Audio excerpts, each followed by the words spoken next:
Okay, so the plan is everyone will stay in their own rooms during the entire tournament. So even after you've won or lost, you can basically just plan on staying in the room you're assigned to the whole time. So each round I will put into the tournament chat let me just check. Can all of you still access tournament chat, right? Like there's no restriction there. Correct. Yeah.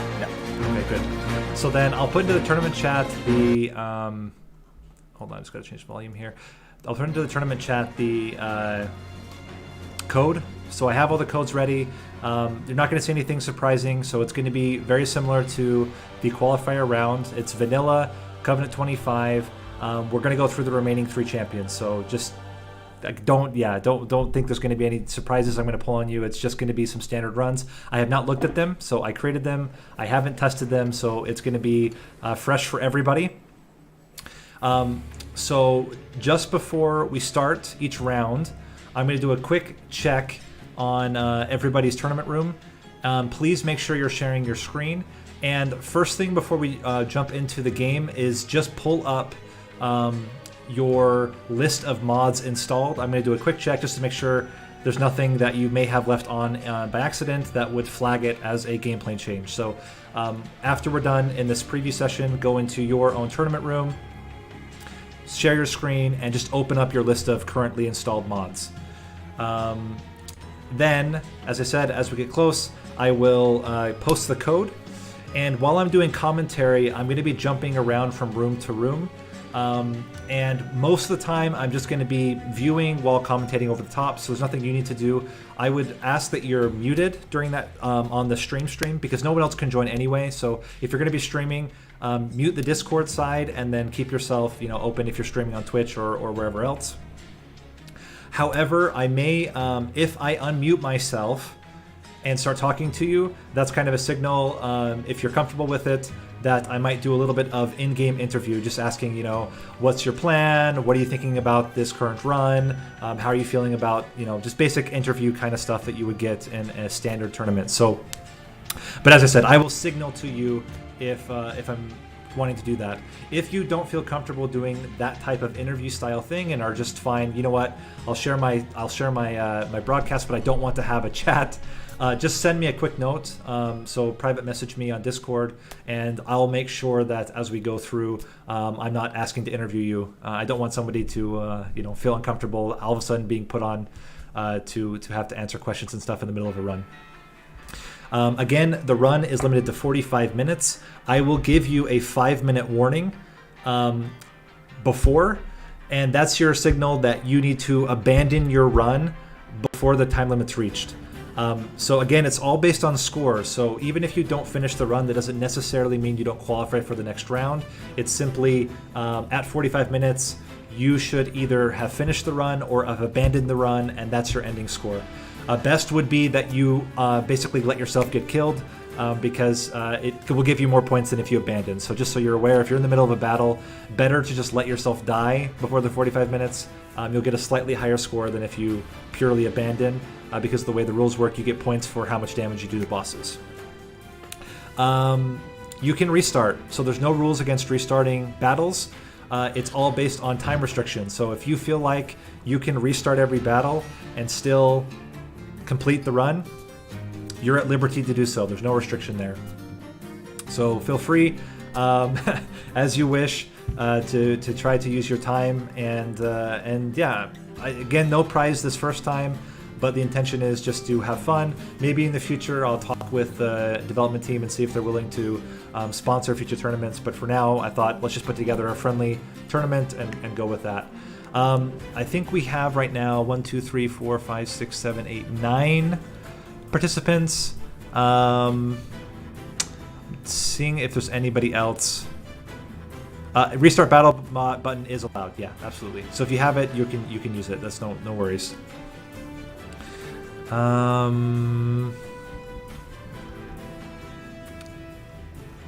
Let me think if there's anything else I needed to cover. I'll post the list of winners at after the round, so at about like 10 minutes before the next round, the next list will be there.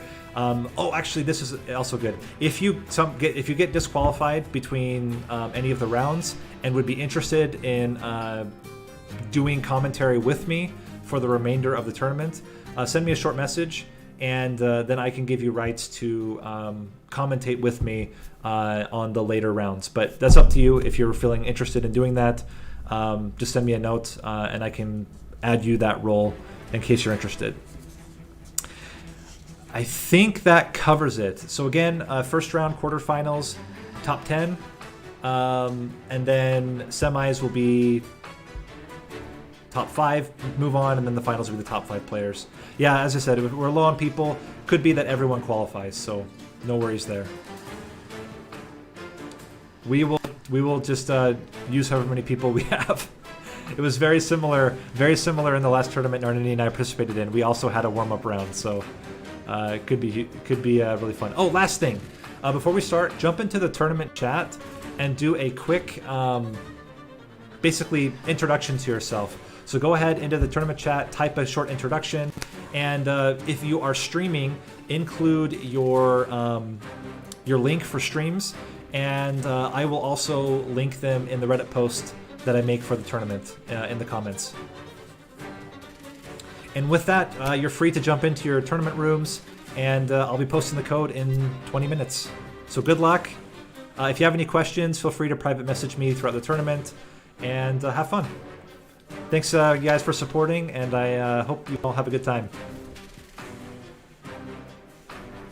All right, thanks, man. See you soon. Yeah, thanks for putting it together. Yeah, thanks. Thanks, Nate.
hold on 1 second. Sorry, man. Sorry.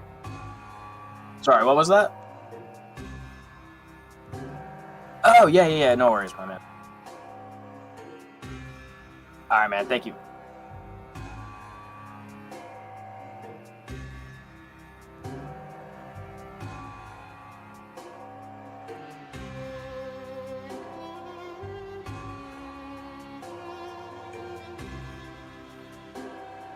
Hello.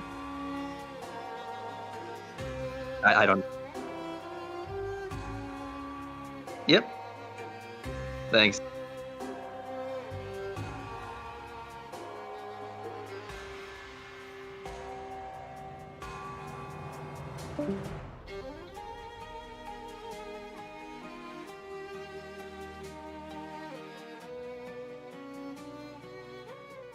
Yes, I am.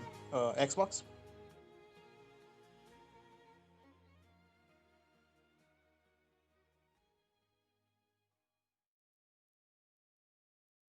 A mod window?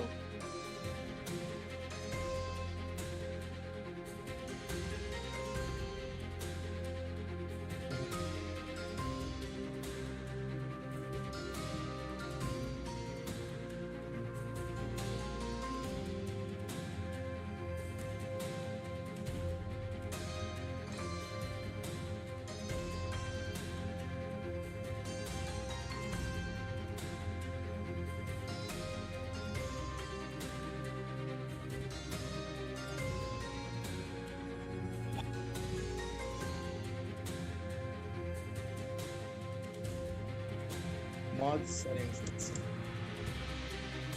Okay, I'm in the stream now.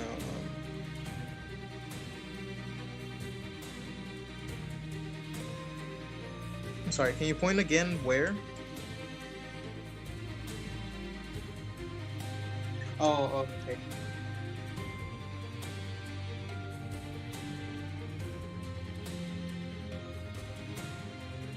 No, it doesn't have an option on the console.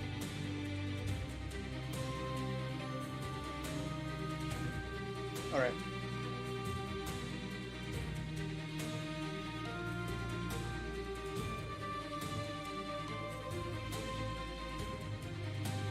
Mm-hmm.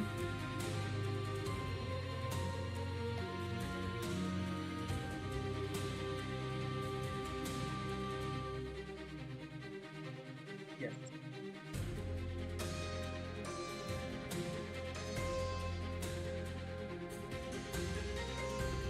Okay, yeah, I'll do that. Alright. 14 then.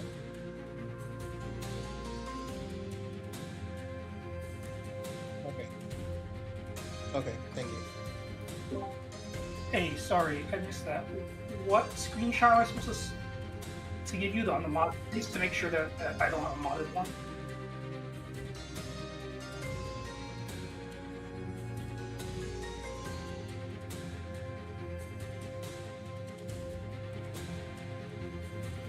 Yeah, PC Steam.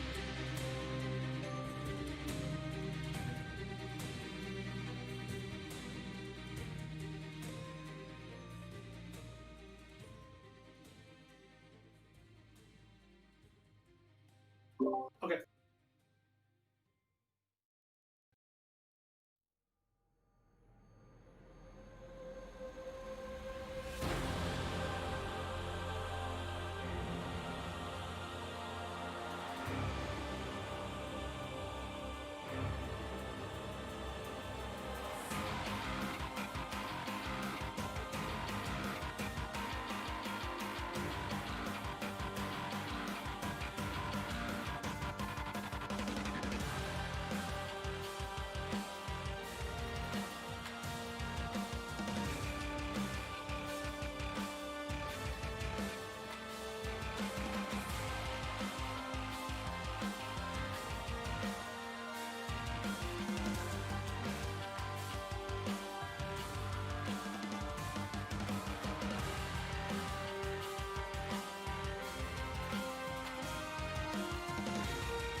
Okay, cool.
All right.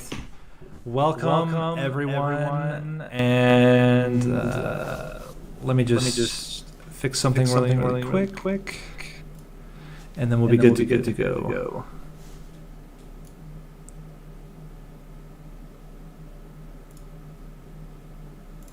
Okay, so now there's no echo. Welcome to the Open Invitation Monster Train Tournament. We have what looks like in the end 1, 2, 3, 4, 5, 6, 7, 8, 9, 10, 11 players. So a little bit less than we were hoping for, but still should be a really good competition. We had a lot of great participation in the Open Qualifier.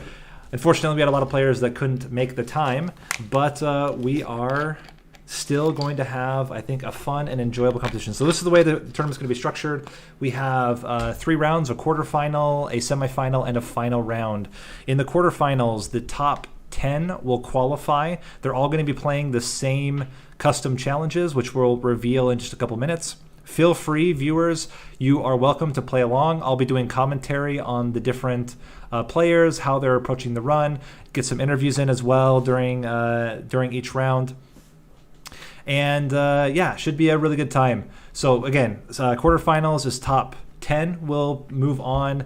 Semifinals, the top 5 will move on, and then with finals, we determine who is the winner. So really excited to get started.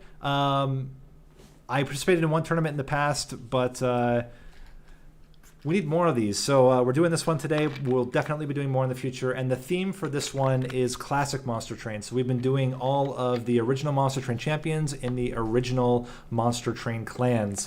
So what you're going to see is some pretty standard Covenant 25 play, but it'll be interesting to see how these different players decide to tackle these different runs. So without any further ado, let's switch over to the view. Let's get into tournament chat, and we can post the official first run. And the first run code is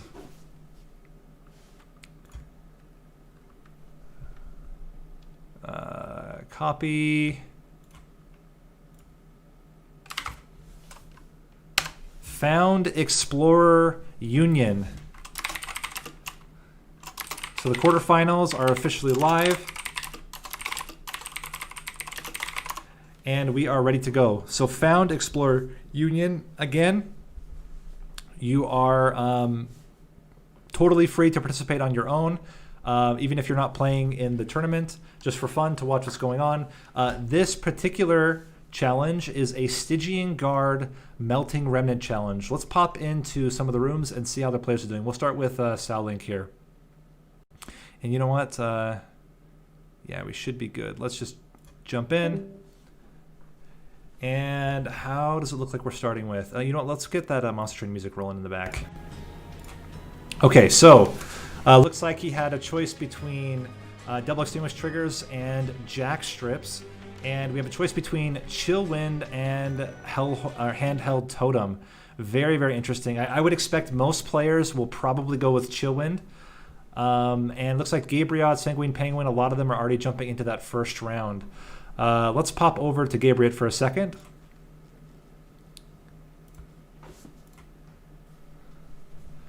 And see how he plays out this first fight here. So it looks like he also chose Chill Wind. Gonna get some early stacks on that second floor. Try to protect his Tethys while she's damaging the units. Looks like the first trial was an armor trial. That can be extremely brutal for some of these early fights. Let's see if we're able to have these players sustain through this first fight. He also chose jack strips, so he won't be able to take advantage much of the extinguishes if he gets any. Ooh, and he might be in trouble here. He's going to luck out. He has that Guardian's amulet that's going to protect him. And it looks like he'll make it out with just minimal damage to the pyre. Question is, can he do enough to get through this first floor? Ooh, very, very scary.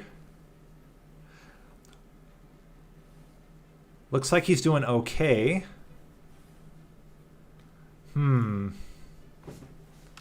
Yeah, so that's based on score. However, if there's a tie, then the tie will go to the one who has the highest score. So it looks like he is going to be able to get that kill on the first floor. Puts him at 1560 with the -2 damage from that early unit reaching the pyre, but totally fine here. Let's jump into Narninian and see how he's doing. All right, so Narninian also on that top floor, but he looks like he might be taking some pyre damage here. The boss did have some frostbite, so that will mitigate a lot of the damage, but it is going to hurt his score quite a bit, putting him in second place. We could jump over to Rough Lobster. Rough Lobster also taking the jack strips. It looks like he chose to pass on the trial, which is totally understandable. That armor trial can be extremely brutal early game, so I'm not surprised if some players are gonna pass on it, even though it's gonna hurt their scores. Let's see who else we have rolling in. Sal Link coming in at the top with seems like a very, very good early start, putting him 20 points ahead. He did also take some pyre damage, as did Sanguine Penguin. But it looks like most players are getting through this first round pretty well. Let's check out Sal Link. He's going to be jumping into now the second ring. I think he's still picking cards here. It's choosing between a Fatal Melting, Wicklash, and a Draft.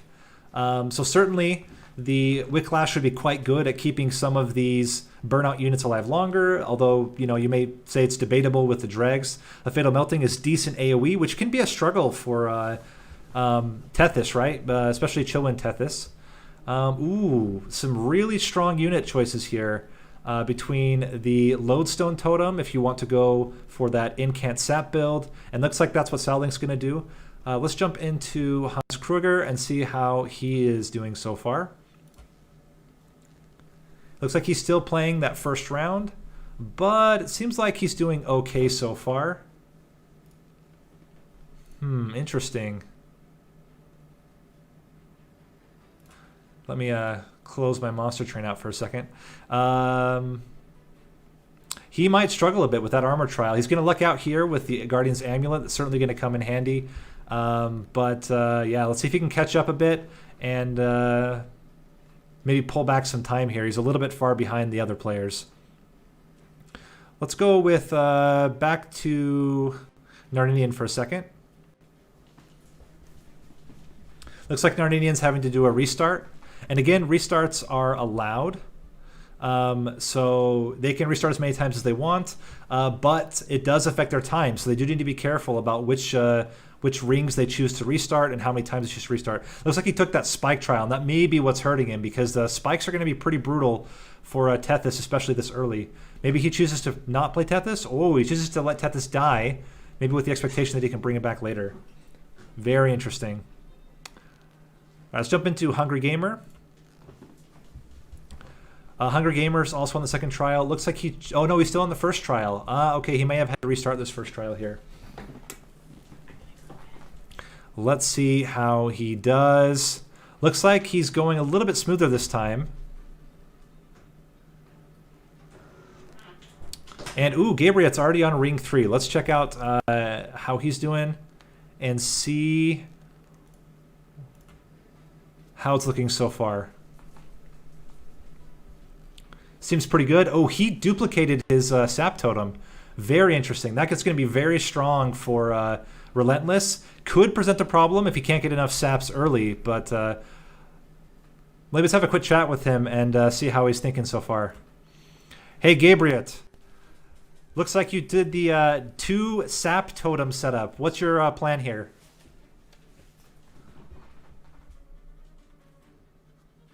Oh.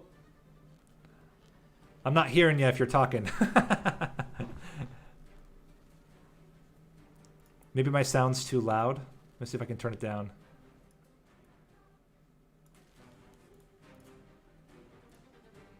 Turn my music down a bit. Try talking again. Can you hear me okay? It could be that your mic is getting taken over by Streamlabs and I can't share. But anyway, that's okay. You can continue. We'll check it out in between, see if we can get it to fix. But looking really solid.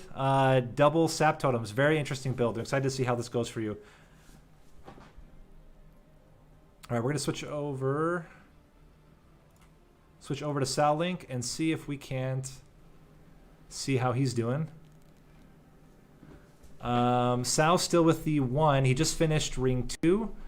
So Gabriel's certainly in the lead when it comes to... Oh, and he just finished... Yeah, he finished ring 2. So he's a little bit behind Narninian and Gabriel. Binkley looks like he's just about to start that round. And I think a lot of the players are started basically with very similar types of builds here, using the Titan Sentry as a bottom floor clearer, and then using the Sap Totems for later. Let's see what upgrades paths, or what upgrades Sal Link chooses to get here with his spells. Choosing to consume a Frozen Lance, it makes a lot of sense. You want to get rid of these Frozen Lances very early so you can get onto your much better spells, your Offering Tokens, your Guardian's Amulets. Make sure your units are getting out. So, yeah, absolutely makes sense. And, yeah, even choosing to add double stack, the stack stone, onto the Guardian's Amulet. Certainly he's not planning on playing that directly from his hand, opting to try to play it with the offering tokens. I think Narninian's already on that third.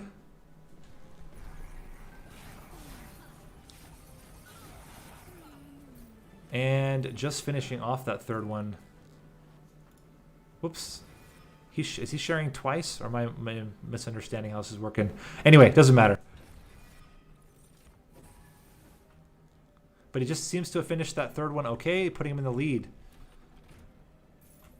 Hey, Narninian.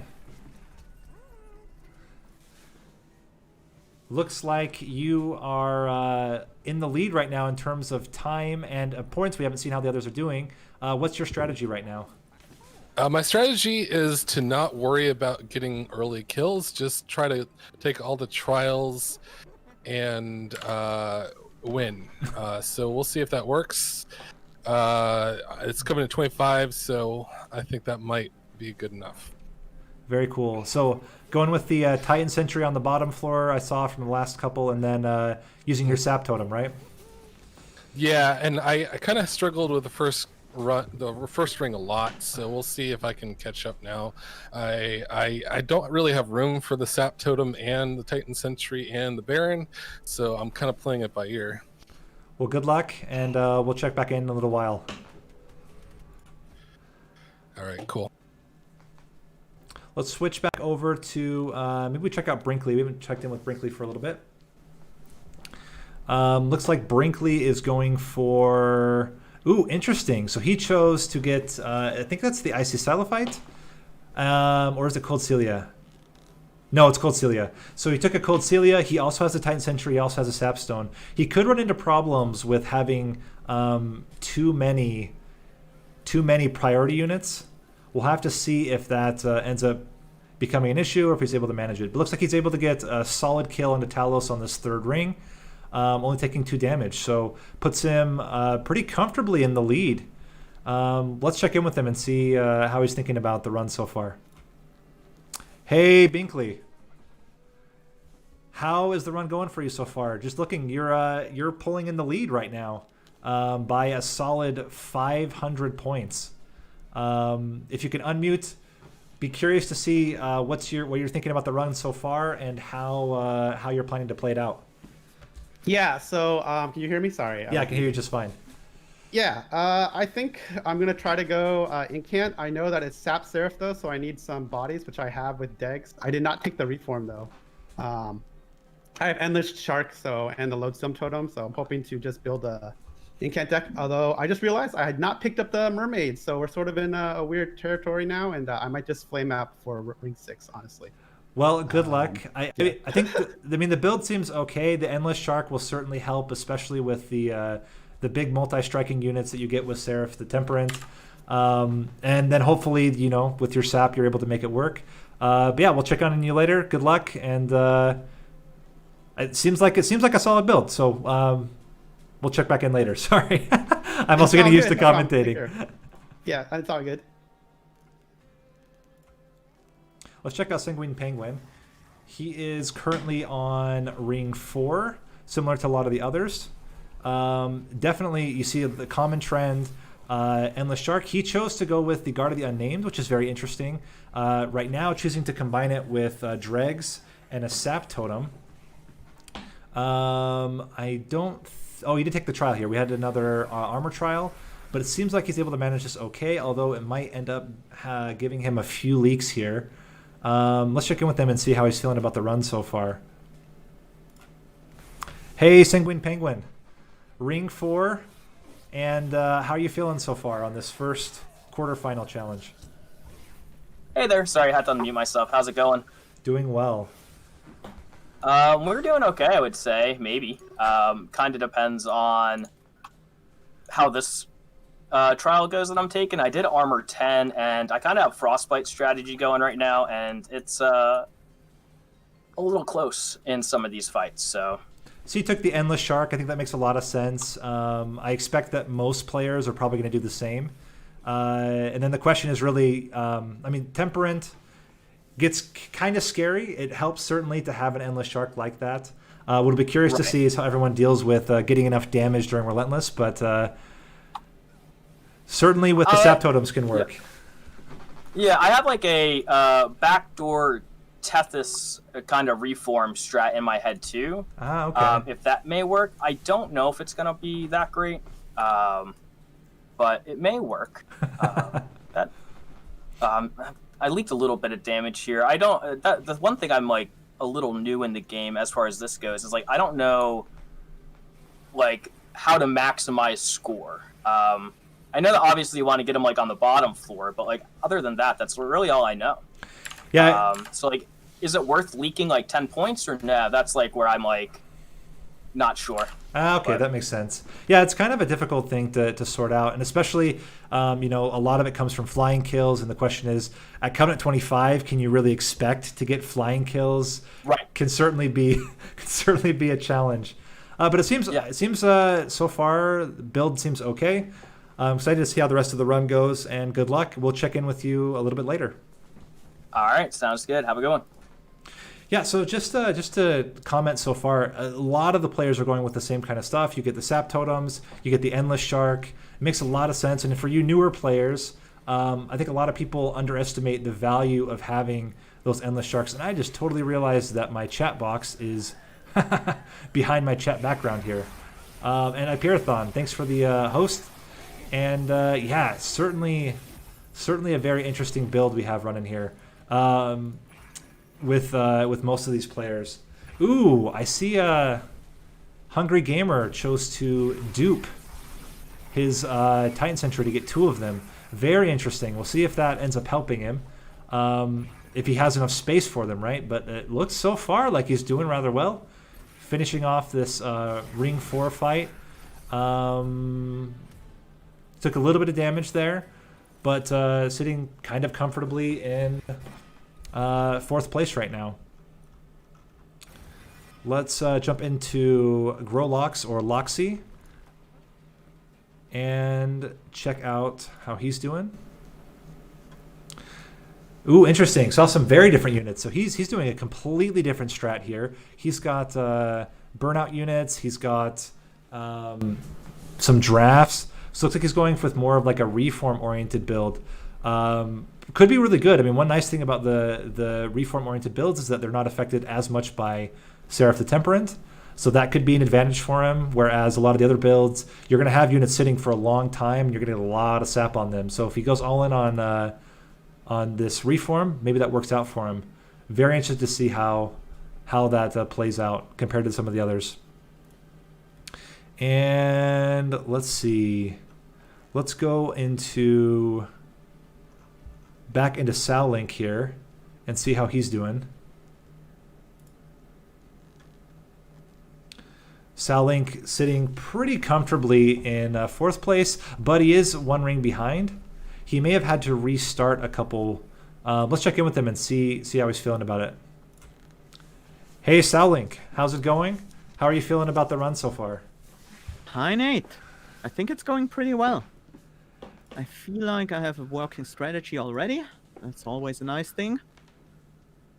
Yeah, I saw. So you have the 1 Sap Totem, or do you have a double Sap Totem? I can't remember. I think it's just I have the only one. You have just the one, and then going with a similar strat with the Titan Sentry. A lot of maybe spoiler. A lot of the players are going with this Titan Sentry, which makes a lot of sense, right?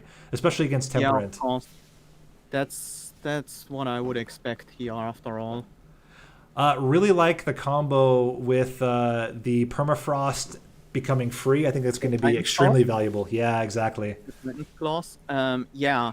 I figured I had so many 3-cost spells in the deck, and here's another good one. Absolutely. Siren Song is also very tempting, though. So I'm gonna use the Preserve, and as kind of a targeted discard, because, well, basically playing these offering spells for free. And that's gonna be a big savings in terms of energy. Yeah, I totally agree. I think it seems like a very solid build, and a lot of the other stuff is already 0 cost. So it could be really strong with that Sap Totem, getting a lot of 0 cost stuff out. Excited to see how it goes. And score-wise, you're looking really solid. So Good luck Yep. with the rest of the run. I like my chances here. We will for check now. on you a little bit later. Okay. Yeah, very cool. I think that makes a lot of sense with the Titan's Claw. Totally agree. Getting as many zero-cost spells out with an incant build like that's going to be really good. Let's check with Hans Kruger and just see how he's doing. He's currently on Ring 4. Very interesting. So I think, again, he went with Guard of the Unnamed, which we've seen a couple players have and some players not. He also has the Cold Celia here. Now it has multi-strike and some extra damage.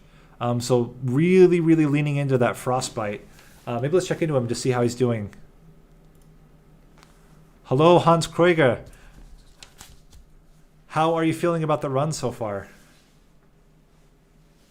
I'm having a little bit of some challenges with my cursor issue, which is providing me a lot of fun. Other than that, yeah, coping, I think. Yeah, see, you're kind of leaning really heavy into the Frostbite. You have the Titan Sentry, the Chill Wind, and then on top the oh, I just totally forgot her name. The Siren as well. the Frostbite Siren. How much are you planning to use Reform here? Just for like getting some of your units back, or are you thinking that's going to be a staple or more leaning into the Frostbite? So the Reform, I pivoted to Frostbite. The Reform was down to the Extinguished triggers here. Ah, okay. I was hoping I'd pick up a Tomb, but that hasn't happened so far, so I just pivoted to Frostbite as it came up. Yeah, that makes sense. Well, hopefully you do have a chance to take advantage of the artifact here. But if not, it seems like the Frostbite could work out well. Good luck with the rest of the run. We'll maybe check in a little bit later. And yeah, but so far seems pretty good. Yeah, cheers. Cheers. Yeah, very interesting. Yeah, going all in on the Frostbite, more so than I think the other players are. Certainly the other players are using Frostbite. I think almost everyone went with Chillwind. But yeah, it'll be interesting to see how this continues to evolve. Let me just check here.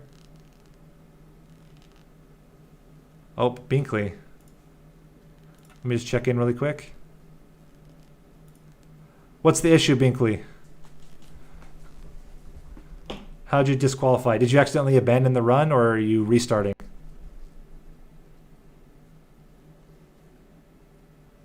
Oh, can you hear me?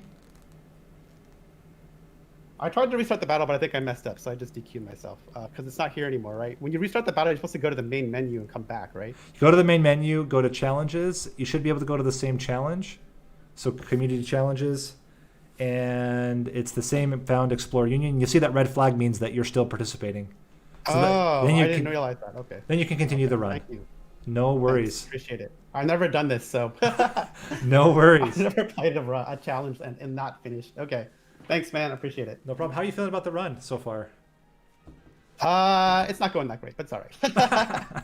It's fine. It's fine. I'm not used to playing for score because I'm like, I want to push the earlier floors, but I'm so used to playing just to survive, you know? And honestly, it's a tough balance. Daily challenges, usually you can push for early floors pretty easily. You can reliably take every trial. But when you bump up the difficulty to Covenant 25, you have to really consider, is it worth every trial? Is it worth trying to get those early kills, or is it better to just try to survive? So I totally feel you there. Well, good luck.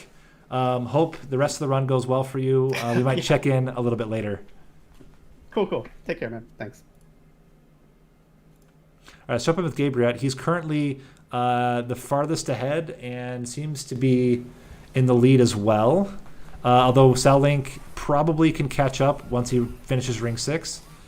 Triple Sap Totems. Very, very interesting build. And he did get that minus cost on units, so that could come in extremely handy to get those Sap Totems out. That's usually one of the big drawbacks of the Sap Totems, is that you can't always play them. But man, these units are not going to be hitting anything anytime soon. They have 11 or plus Sap. Should be pretty good. Let's check in with him and see how he's feeling. All right, Gabriel, have you been able to get your sound worked out, or is it still struggling? Looks like the sound still isn't working.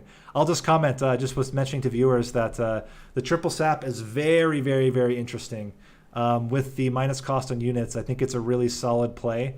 I will mention it's very different. I mean, a lot of the other players have sap totem, but I think you're the only one that went all in like this to this level. So very excited to see how this works out and if it can work out for this run. But it certainly seems very different, very interesting compared to what the other players are doing. So, well, in the meantime, you can try to fix your your audio for the next round. But good luck for the rest of the run. And yeah, I'm very interested to see how this build ends up working out for you.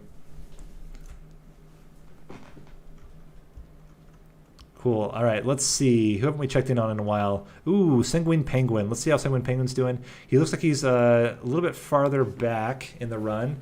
He's on ring 5 right now. And ooh, looks like he's in a little bit of trouble here. But maybe he was able to pull it out in the end. Let's see. Ooh, and against that stealth boss could be tricky. And he's looking already like he might be in trouble here, having to place both units. Although it might not be that terrible because he will have a unit that's doing less damage, and then maybe he ends up getting more frostbite onto the boss as a result. He does have Tethys again, so maybe getting Tethys here on this floor might be enough. It depends on how much. Oh, he'll probably wait to play it on the top floor. Yeah, that makes sense. But yeah, this is looking kind of scary. We'll see if he's able to manage it.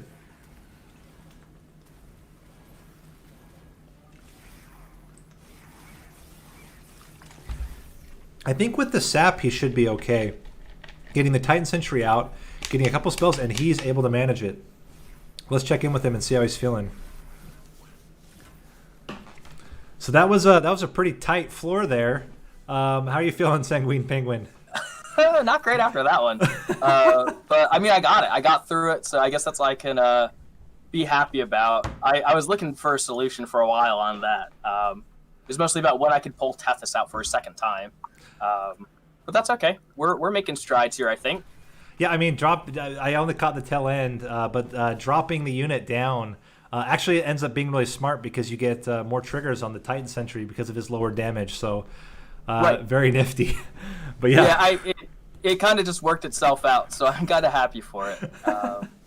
But we'll see what the rest of the run. I know time's getting a little close. We're like 2 minutes away from 15 minutes. Is that about right? Yeah, so we're at least on my clock, we have about 20 minutes left for the run. But I think okay, cool. Three rings left, 20 minutes should be okay at your current pace. So as long as the last few battles aren't too many restart heavy, right? Yeah, we'll see though. But all right, man. Good luck. Thanks. Yeah, that was very close. Let's see where we're at now. Let's jump back with Arninian.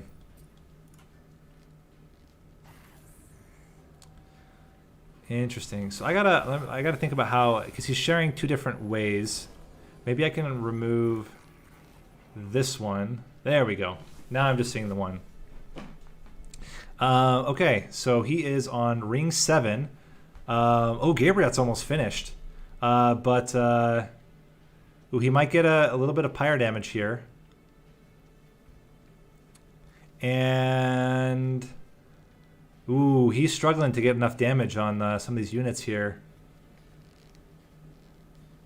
Seems like it's going to be pretty tight. He's going to take some damage from a mutilation here.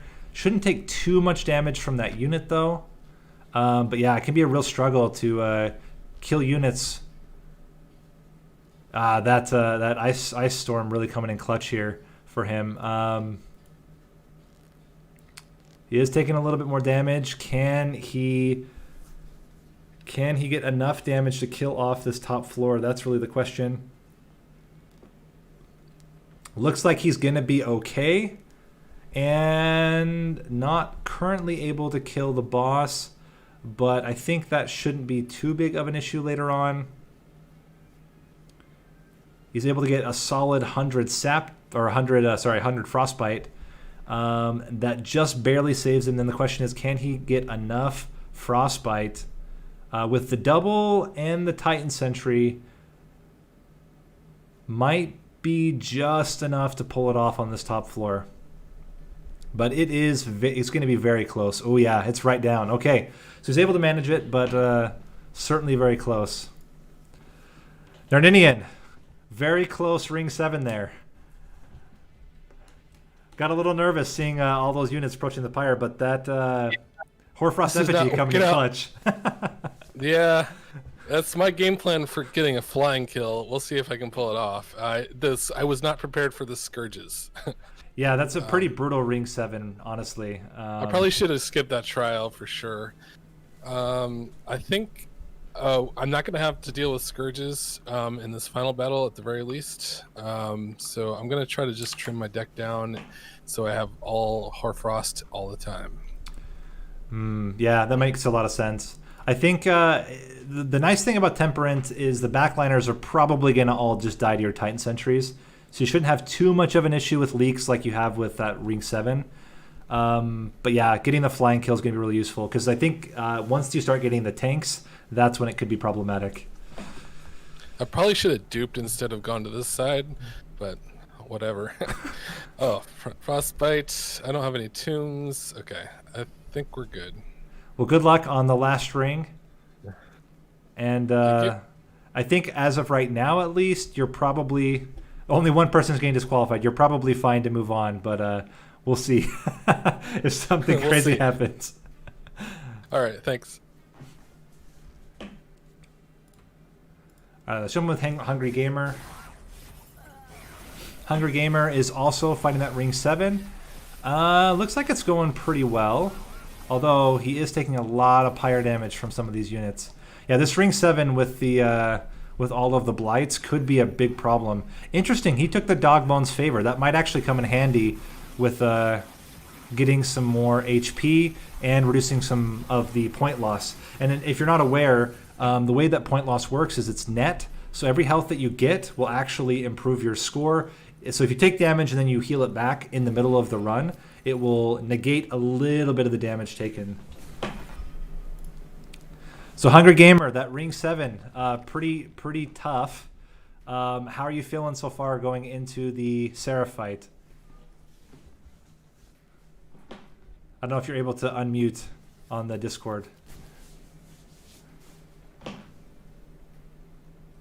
I don't know. I barely made out that one. I thought I was going to lose that last one. Yeah, I was watching. We jumped in just as one of those leaks got pretty close, but the boss seemed like it was okay. So it seems like bosses are fine. I think the danger is going to be if you can handle all of the units in the meantime. Yeah, bosses are okay. I've been going Frost, so it's just sheer numbers that are kind of beating me out. Yeah, and it's been just watching the different rings so far. I think ring 2 and 7 have been the most brutal for most people, but the flying bosses so far have not been so bad. So let's see if that trend continues onto Seraph. Good luck on your last ring, and we will talk a little bit later. Thanks. All right, let's check in on Sal Link. I think he's just on also his ring 7 fight. Let's see how he's doing so far. So he opted to take the Glacial Seal as well, just trying to really stack as much Frostbite as possible. Certainly going to help with the bosses. The question is it enough? You see both of these Gilded Wings not looking too nice. Although, the Drip Falling one down, then he might be just fine. 50 Frostbite is no slouch, and he's got 2 floors to get through. So with another Hoarfrost Effigy, that might just be enough to kill him. It's going to be pretty tight. I think he's going to try to use the Guardian's Amulet to reduce the damage, put him back down to, that amount of damage. He's only going to take 1 hit for 4. It's really nothing to worry about. And then if he's able to kill the boss, he doesn't even have to worry about these other Gilded Wings either. Let's see if he's able to manage a solid... Oh, he's already killing the boss, so he's set. In fact, he should stop playing cards. He's doing the my best habit.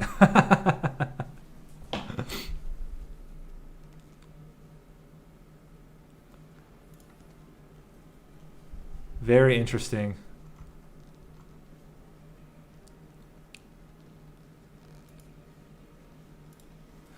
And so let's jump in and see who's on ring 8 right now. We still have Narninian. Let's check on Gerg and see how he's doing. He's also on that ring 7 fight. It seems to be the one that people are struggling with the most. So Selling seemed like he handled that one pretty well. With Gerg, he is getting a little bit of damage, but I could see it becoming problematic getting enough harvest triggers on the big sludge there. But maybe he's able to manage it. I think with that Siren Song, he should be totally fine, because by the time they get up there, they're still going to have quite a lot of Frostbite. He can Siren Song them up, doing a solid... Oh, and he's got Vapor Funnel. So it's actually going to be even more days. So he might be in a totally fine position here. Interesting. Yeah. So far, so good. We got about 10 minutes left for players now. A lot of them look like they're going to close it out okay. Let's check in. I think Rough Lobster was having some issues before. Let's see if now it's working a little bit better for him.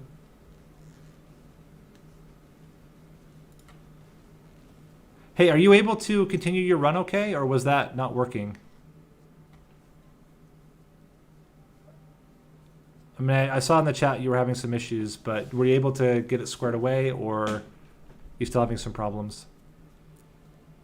You know what? If you're starting now, I'm gonna go ahead and let you just go. I won't bother you. Just play your run, and try to get as far as you can before the time runs out.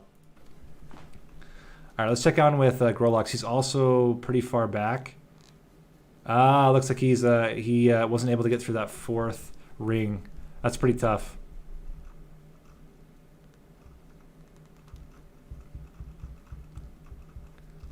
And how are we doing otherwise? Seems like... All right, so we're at several players who have finished, several players who lost along the way.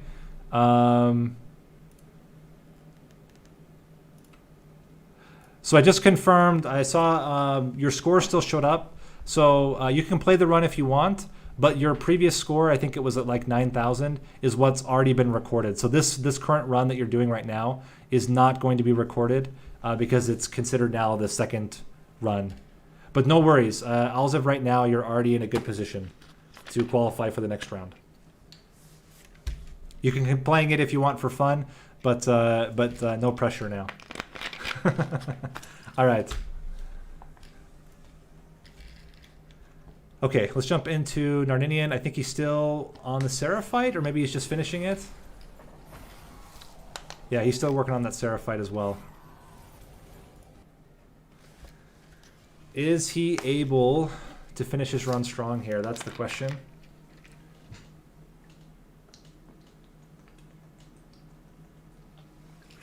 He's trying to get that flying kill. The issue is the Hoarfrost Effigies will cause the Gilded Wings to make it to the pyre. That's really the question, is can he afford to allow these Gilded Wings to make it? Looks like he's going to opt to allow them up there. Is it? Oh, very tight. Very, very tight. He might have to do that a few more times to try to find a good combination that can work. Yeah, we did have some streamception for a little bit there. Let's check in with Sao. He should now be in that 8th fight, and looks like, at least what I saw, Seraph has a lot of Frostbite. This is the kill. He'll get a flying kill here, and that should put him in the lead. Very, very solid. Yep.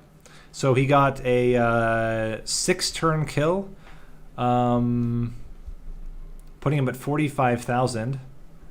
And I think that just pushes him over Gabriel's score, but that's what we can check in a minute.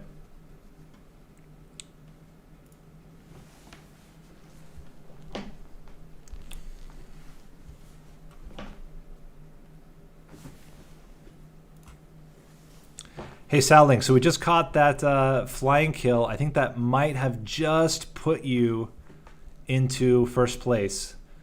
Yeah, I thought so. I haven't seen the other score. I didn't pay attention to the score board on the left side, so I am I wasn't entirely sure. I could have done the kill a turn faster if I didn't mess up that second to last turn where I spent my energy on things that weren't Hoarfrost effigy. I couldn't play Hoarfrost effigy at the end, but the icicle held it over for the next turn, so we were fine in that regard anyways. Yeah, so yeah. You're going to be sitting comfortably in first place going into the next round. Happy to hear it. I think. I mean, we can see if Narninian pulls out an 8-turn boss kill, maybe you're behind, but I think it's unlikely. I don't know that any of these builds are going to get... Very unlikely. But... I mean, if he went for some... If he also went for things like Forever Flame, dupe the Offering Monument, maybe he can pull off multiple Frost effigies in a single turn or something like that, and start with like 500 Frostbite on turn 1 or something like that. It's not impossible with this seed. I think if you really focused around it, you could probably get like a 7-8 turn boss kill with Frostbite here on the Seraph.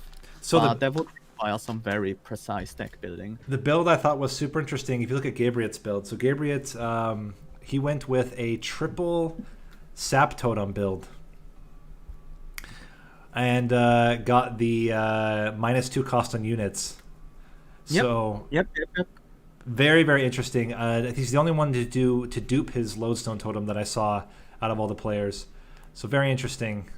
Yeah, my reasoning behind not duping it is just Lodestone Totem doesn't do damage, and you only need 1 to keep your stuff safe.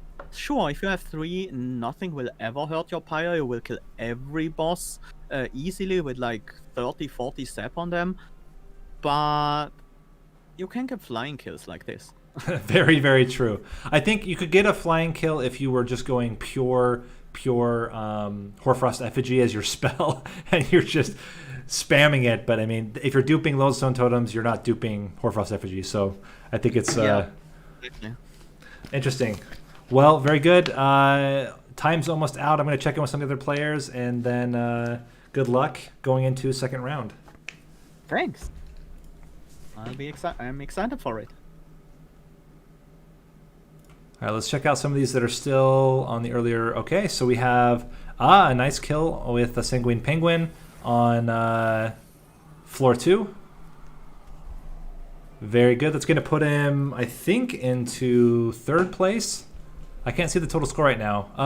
Yeah, it's going to be close. Gerg Manganex might actually pull ahead, though. He also just finished. We can see how some of the scores are looking after he finishes here. But it's looking very, very solid. No worries, Lobster. We'll maybe we can sort it out in the meantime. Even if your mic's not working, it's no big deal.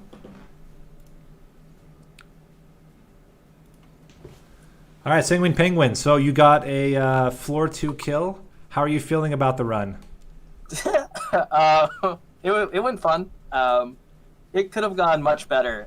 We had like a floor 1 kill there, and then for some reason I killed my own shark, and we ended up not having it there. So just, little mistakes here. Kind of feeling rushed a little bit on the time, which is fine. Nothing against that. You know what I mean? It's the tournament mentality that I'm not used to yet. So definitely trying to gauge, like I was saying before, when can I restart a fight? When can I not restart a fight? And just, hoping to find that on the next one. If I make it to the next round, hopefully, I'll be able to do a little bit better on the next one. So, considering we're in a position where only one player is getting eliminated and several players didn't make it to the end, I think you're probably safe for the next round. But yeah, it'll be certainly interesting to see as it gets a little bit tighter, and especially going into the finals, what's differentiating the different players in terms of score. Because I kind of expect that by the end, most players are able to finish the run. It's just who finishes it, and also, doesn't take pyre damage and maybe gets flying kills. So. Right. All right. Well. So, yeah. Well, good luck. Sounds good. Going into round 2. I'm going to quick give a warning to the remaining players who are left, and we'll regroup a little bit later. All right, man. Sounds good. Okay, so Binkley's done. Hungry Gamer's done. Gerberit's done. Let me just check if there's anyone still pending here. No. Gerg should also be done. Maybe what we'll do is just jump right into Monster Train itself. And let me just turn it off here. And just check whether or not we have anyone still pending that I can give a quick reminder to. So the rule is they only have to finish their run. So if they have to abandon, their score still stands, and you don't have to finish the run to qualify. It's just purely whoever has the highest score. Let me just quickly do a start and just check on any remaining players. Just Gerg. So let me just jump into his run here.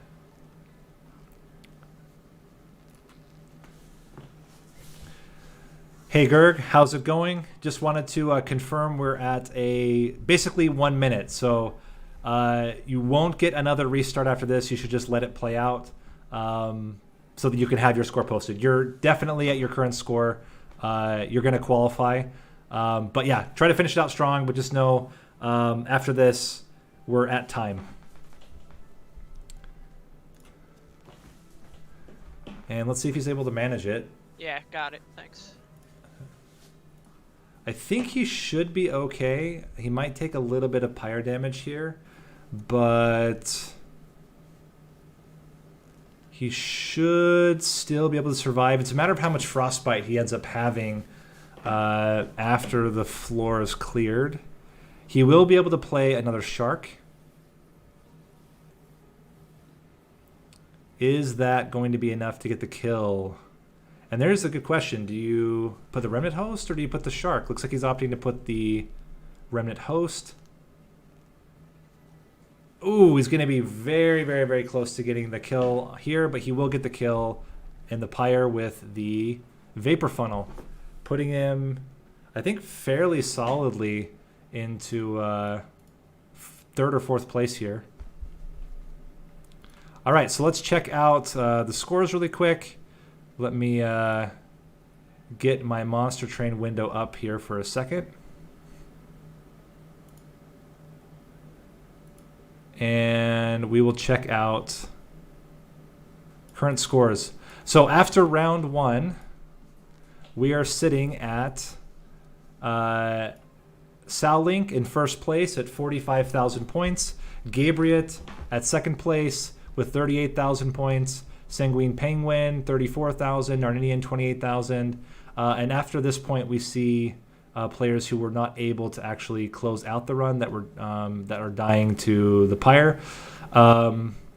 So the only one disqualified from this very first one is going to be Lucky Hachiko. So Lucky Hachiko, good run. It seems like you had a difficult time on the first ring. No worries. We'll definitely try to have you back later.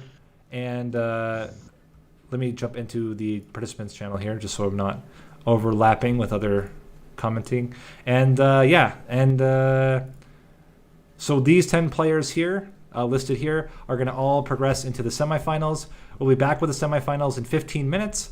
In the meantime, we will continue to leave you guys with some Monster Train music while we wait for the semifinals to start. And that again will be in about 13 minutes. So I will see you then.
How about now? Oh my gosh, I'm an idiot. I had push to talk on. Wow. Yeah. All right. I'll stop this call then. Thanks, Nate.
All right, while the players get ready to start up the semifinal round, let's talk a little bit, recap what happened in the previous round. So we had a lot of players really struggling to get used to the same type of decision making that normally you would save for like a daily challenge, right?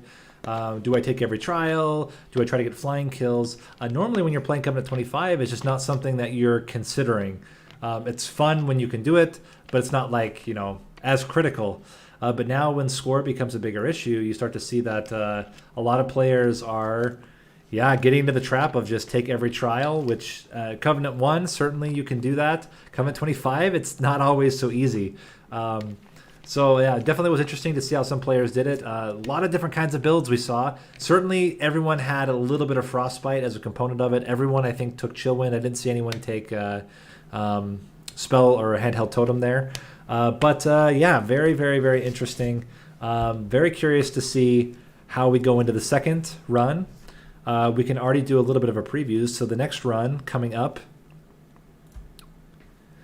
will be an Awoken Stygian Guard run.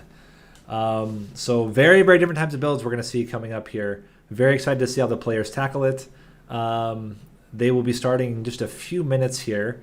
And I'm very interested to see if we end up seeing something similar like we did with round 1, where we see a lot of people kind of having elements of the same build, but then in the end having very different win conditions, or if we end up seeing a little bit more conformity. With Sentient, it's a little bit different than with Tethys, right? Like with Sentient, you're very reliant on what type of Seraph you have and your starting cards. I would say more so even than with Tethys.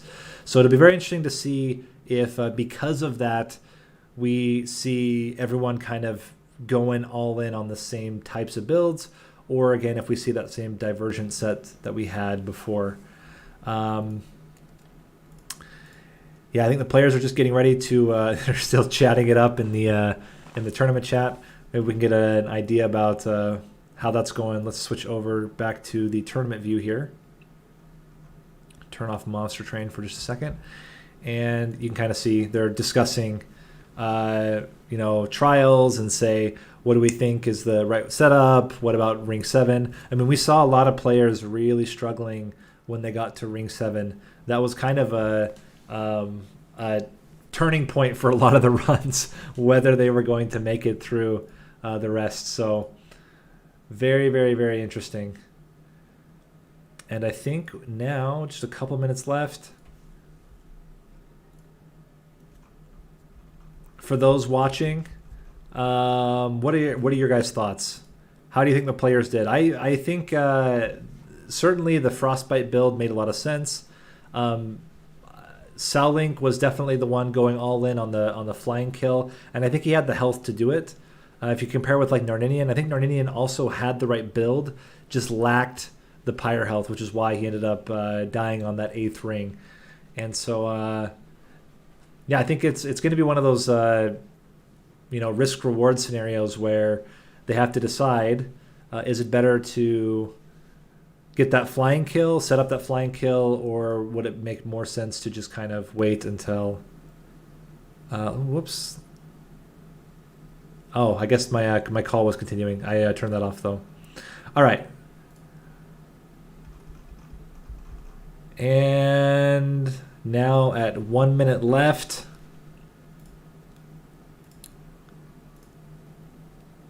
We're just about ready to start on the semifinals. Also, I guess chat gets erased every time I move away. It'd be cool if chat stayed, but just not how it's going to work, I guess.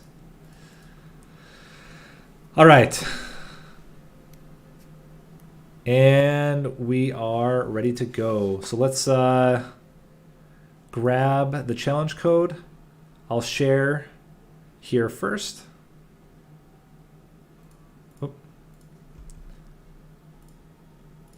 Challenge code is Salem Dental Actually. And let me post it into the chat.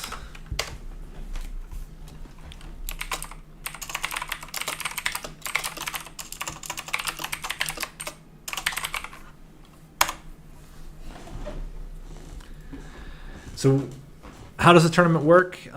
So the tournament is in several rounds. Each round has its own custom challenge. So we're on basically round 2. There's 3 rounds in this tournament.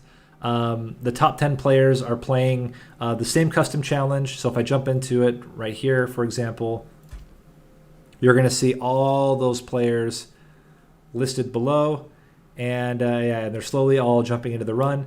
So they're all going to have the same choices. They're all going to have the same picks everywhere across, and it's whoever gets the most score or the highest score continues on to the next rounds. So this round will eliminate 5 players.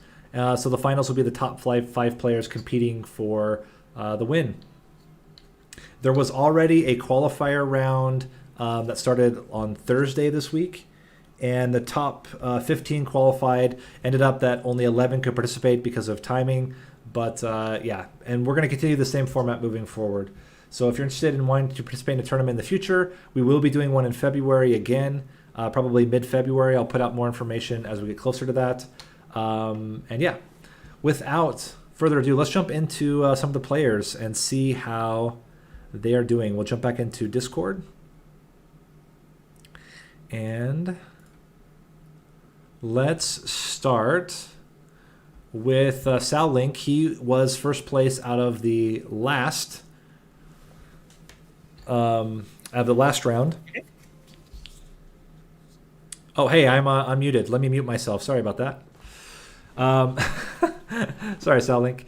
So we're going just observing right now. So it looks like he took spikes, which makes a lot of sense. You have Temperament as your Seraph here, and that's going to make sure that the backliners are all dying. It's just a matter of getting enough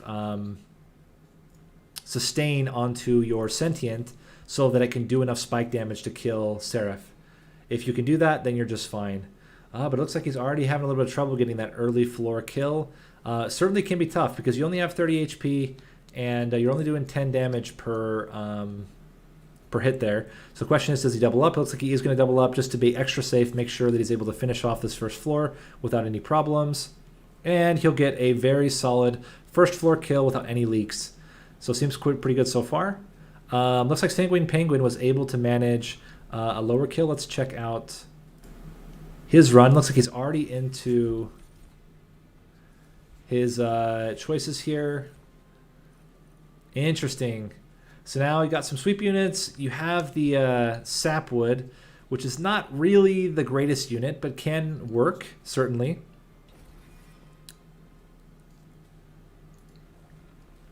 You see a static screen. How about now? Is it any better? Let me just check on live streaming.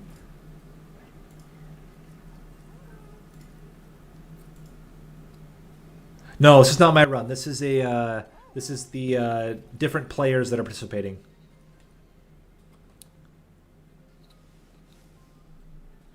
Maybe I didn't switch it over properly. Sorry. Are you seeing it now? Okay.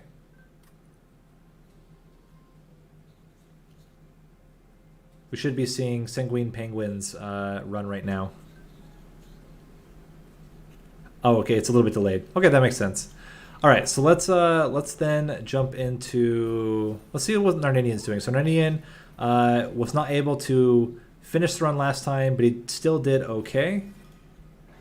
Let's stop watching really quick, and now I think we're good. So he is also, after that first round, he was able to tie Link, probably got another, oh no, he actually took some damage. I wonder which sentient he ended up taking here, if it's the same. So Narninian, did you also go with the bristling, or what did you take here?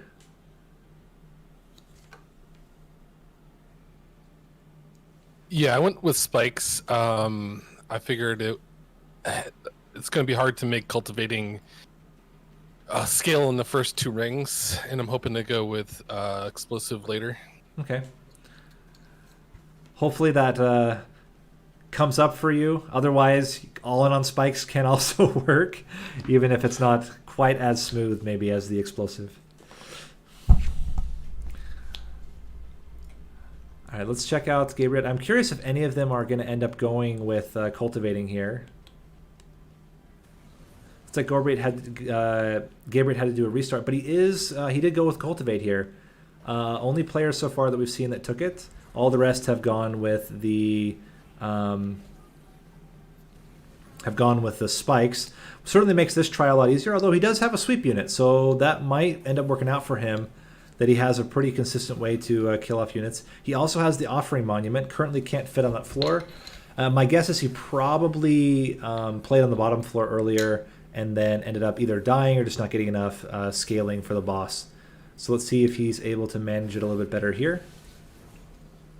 Sanguine Penguin coming out with a very convincing early lead. We'll have to check out his build in just a little bit and see how he's managed it so far. And I think he should have enough damage.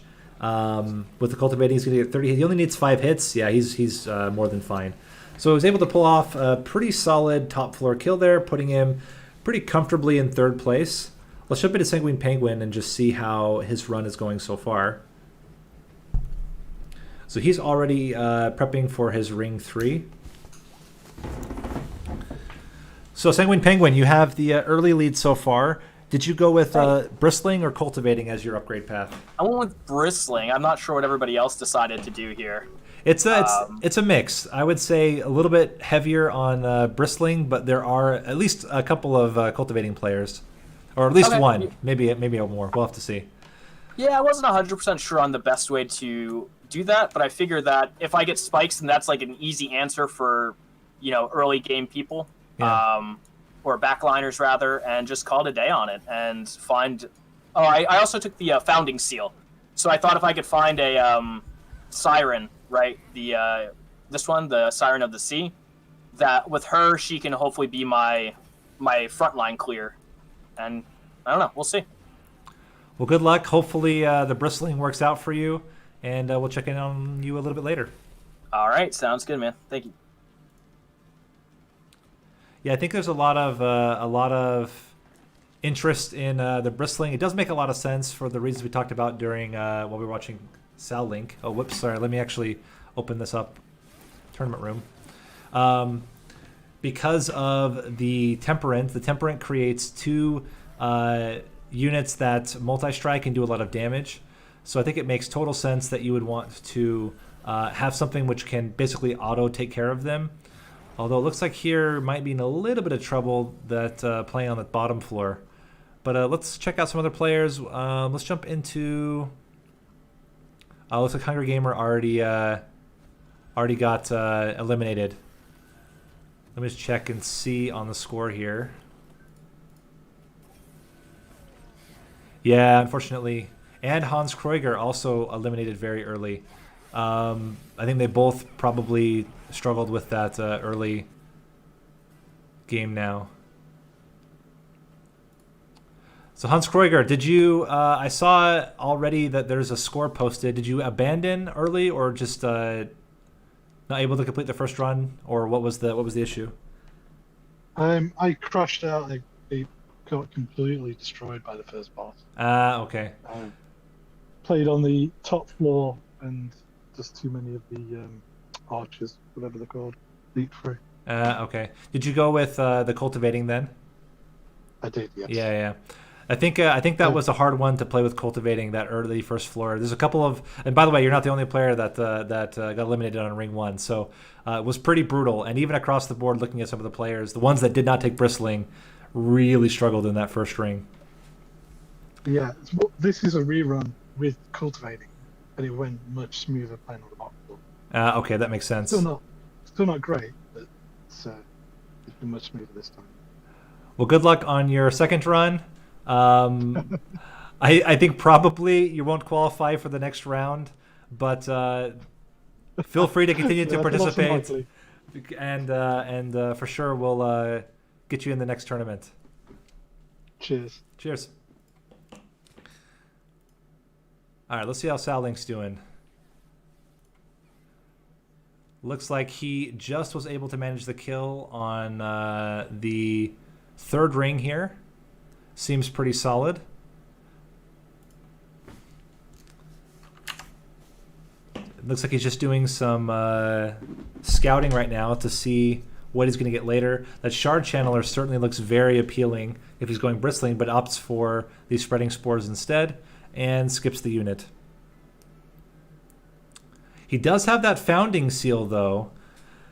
So that is, I think most players took it. Gonna come super handy with the incants here. Let me just check in with him and see what he's thinking so far. Sal Link, so you're just approaching ring 4. Hey, Noninian. Nate, sorry. No worries. How are you feeling so far? I struggled in the early game because I made the choice to focus on a deck that's weak early. Strong later. I'm gonna go cultivating here. Mix it up a little bit. It's always a thing, like bristling. It's really hard to justify going all in, I think. Yeah, I don't think I want bristling to be my main strategy this time around. I feel like what we want to do is have Sentient kind of as an enabler, backline killer, giving us time to set up our huge incant stuff, fueled by the founding seal. And we don't need more than 10, maybe later 20 spikes for armor trials. Yeah, and even Seraph, right? The biggest thing with the spikes is killing off those multi-striking backliners, and exactly. You do that at rank 1, so there's no real risk here. And I think getting the draw, getting the especially with a build like with Offering Monument, totally makes sense to go all in. I was curious whether when you have that option to take the spike multiplier, that could potentially roll into a full spike build. Yeah, it was certainly an option this time around. I saw that unit. Tough to get flying kills, I'll be honest, but certainly would make it a much easier relentless run. Well, there is always the spell, right? Yes. Well, good luck. I'm gonna jump into some other players, and we'll check back in later. All right, let's jump into Narninian's run, see how he's doing now. Looks like he is on ring 4. Just finished ring 4, actually. In a pretty solid first position right now.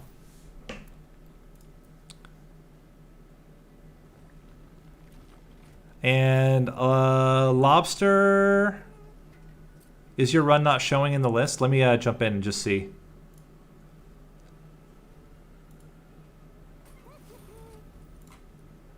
See if I can find it in the list. You're right. It's because it can only show so many players at a time. So don't stress about it. Your run's there. It's just farther down because it only shows the top so many, but there's actually 12 players in total in the run. So my guess is that you're there. It's just not showing in the list for whatever reason. All right, let's continue. So Narninian going into now ring 5. Let's see if he went all in on the bristling or if he also did a mix and match strategy here. It looks like he also did the mix and match.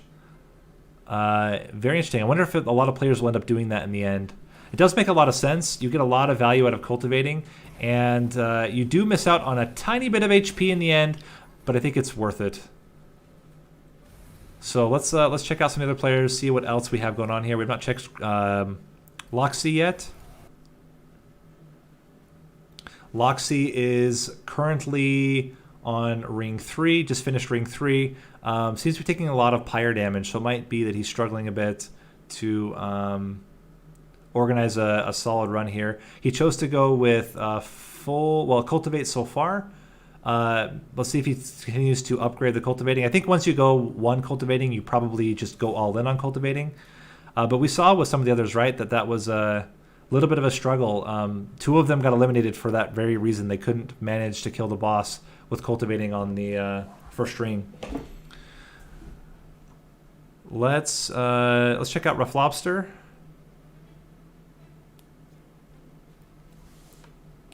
Also on ring 3 right now. Looks like he also went cultivating and seems to be, at least right here, getting quite a lot of damage on that Nameless Siren. Or is that a Siren of the Sea? I think it's just a Siren of the Sea. Yeah, it's a Siren of the Sea. Oh, no, it is a Nameless Siren. Very high health on that Nameless Siren, too. That'll be very helpful in case you have leaks. All of that coming from the cultivating effect, which is quite a lot if you can get enough draw and get enough cheap spells. But it seems very good. I think both builds are definitely viable. I wonder if anyone will go all in on bristling or if everyone's going to also do a similar mix and match. Let's check out Gerg here. Gerg looks like he is also going pretty heavy into cultivate here. Let's check in with him and see how he's doing. Hey Gerg, how's it going? Going with the are you on rank 2 now of cultivating, right? Yeah. I don't think cultivate was the correct pick, but I got lucky, so it ended up paying off. Seems like it's going okay so far. With the double cultivate triggers, you could get a lot of value out of that sweep unit. So I definitely don't think it's bad. It'll be interesting to see how it works later on. But I really like the strategy of overstacking, getting the multiple cultivate triggers. Certainly one of the ones that looks like it could get a flying kill. If I look at some of the other builds people are doing, might not be able to get a flying kill because they don't necessarily scale that fast, but has potential. So curious to see how it goes. How are your thoughts on just the run so far? Pretty difficult or okay for you? So my biggest weakness is time management, so just trying to maintain that in general would be the toughest part. But otherwise now I got offered multi-strike right away, double incant ability, so I think this run's pretty fair. Well, good luck. We'll check back in a little bit later. Alright, yeah, appreciate it. All right, let's jump back into Brinkley. I think we haven't seen Brinkley yet. Brinkley is currently at the store just before ring 5. Looks like most players are progressing rather well. So in terms of time, I think we're going to be seeing most players finishing before the 45-minute mark. Let's see if we can get an idea about what his build looks like here. He's just jumping into ring 5 now. And just debating on whether to take the trial here. And it's a tough one to do when you're going into these stealth boss fights. Can you survive all the damage you're going to take? He did take quite a few priority units that may make it difficult or may make it very easy depending on how they go. But he does have that Titan Sentry, which will take care of a lot of the early game stuff. Question is, can it survive? So he has a Titan Sentry. It looks like he also did the mix and match. So he's got one Cultivate, one Bristling. And question is, does he play the Titan Sentry here, let it die, or does he play it on a different floor? It looks like he's opting to play it in a different floor here. Let's check in with him and see how he's feeling about the run so far. Hey, Brinkley. How is the run going for you so far? Looks like you've got another... actually, a lot of players are doing something very similar to this mix and match with Cultivate plus Bristling. What's your thoughts here? My thoughts are, I'm just glad I saw a mermaid this time. And I think that I played a little too quickly last time, so I'm trying to slow it down a bit more, because I died with like 20 plus minutes left on the clock. Okay. And it's also fine. I'm not that great of a player, but you know, I think part of it is trying to figure out, you know, when to take the trial, when to not take the trial. I didn't take the last trial. I probably should have done that, but I took the trial this time, so it's definitely been trying to figure that out. And yeah, and then trying not to have too many cards, which I've already failed at. But I do like taking the staff. I think it's great because of some of the high cost spells you start with in this run. Certainly could be really valuable, and as long as you have enough draw, which you're going to get a lot from cultivating, you might be totally fine here. So, all right, well, we'll see. Good luck on the rest of the run, and I hopefully it looks like the build seems pretty solid so far. Let's see if it works out for the rest. We'll see. Yep. Thanks. Excellent. Okay, let's check in with Sal Link. He's currently the farthest that I can see. I guess Sanguine Penguin might be a little bit farther. But he's, getting those regen and spike stacks rolling. This fell fight seems so far to be pretty good. I do notice that a lot of players are playing on 2 or 3 floors. And in-camp builds make that, certainly you can do it. It makes it a little bit interesting. Oh, he ended up, you know what? He got the Bramble Lash. We talked about that. Whether you can try to get a flying kill with Bramble Lash. That may incentivize him to go with rank 2 of Bristling rather than the second sentient here. Or sorry, with second cultivating here. Looks like he's just trying to mull over what's the right way to start this fight off. Deciding where to do his incants. He doesn't want to incant the Offering Monument yet. I think he wants to wait until he gets some more units. And may not necessarily also want to sap, because if you sap too much, your backliners aren't going to die.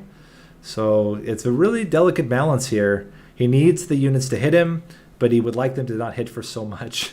So, actually, no, he doesn't have a sap. He has a offering monument. So he's really just trying to see if he can get enough damage on these backliners, which is not an easy task. But he did opt to take the excavated embers here. And that could come in very, very handy later on. All right, let's check in with Narninian. He is also on Fell. And with his mix and match style, see if he's able to generate enough damage to beat out the Fell here. So he's incanting. It's interesting. Now he's got the dilemma. The dilemma is, where do you incant? Do you stack the healing on your dude, or do you incant your other floor? Hey, Narninian, I think we were just talking about a lot of players are struggling with the same thing, which is, where do you incant? Most players have a multi-incant floor rolling, and it's not always so clear where you should be playing everything. Yeah, I already beat this fight. You're trying to optimize and get a little bit better score? Yeah, so my problem is one leaker, and I think I'm just gonna have to deal with it. Yeah, that's always rough, because a little bit of pyre damage ends up being a lot of score damage. So it makes sense. I'm just gonna deal with it. Let it be. Let it be. All right. Good luck. Thanks. We can also check out Gabriot here. Gabriot's also on this fell fight. Also with the Titan Sentry, very interesting. I don't see a sentient anywhere. Did it die, or is it on a different floor that we're just not seeing it? Maybe it's on the 3rd floor. Maybe he'll scroll up and we can see it in a bit. Oh yeah, he did play it on the top floor. So looks like he did go all in on Cultivate. And no unit up there yet, though. Very interesting. Hey, Gabriot, how are you feeling about the run so far? Well, you can hear me now, right? Yeah. Okay. It's not as good as last time, but I think I'll win. I just don't think the score is going to be very high. I got a rough start, but pretty confident that I can kill Seraph. I got the good late game scaling, but I feel like I'm just going to leak too much pyre damage along the way to really get a great score. But hopefully, as long as I finish, maybe somebody that's ahead of me right now, maybe they end up not making it. So I think that's what I'm kind of banking on right now, hopefully.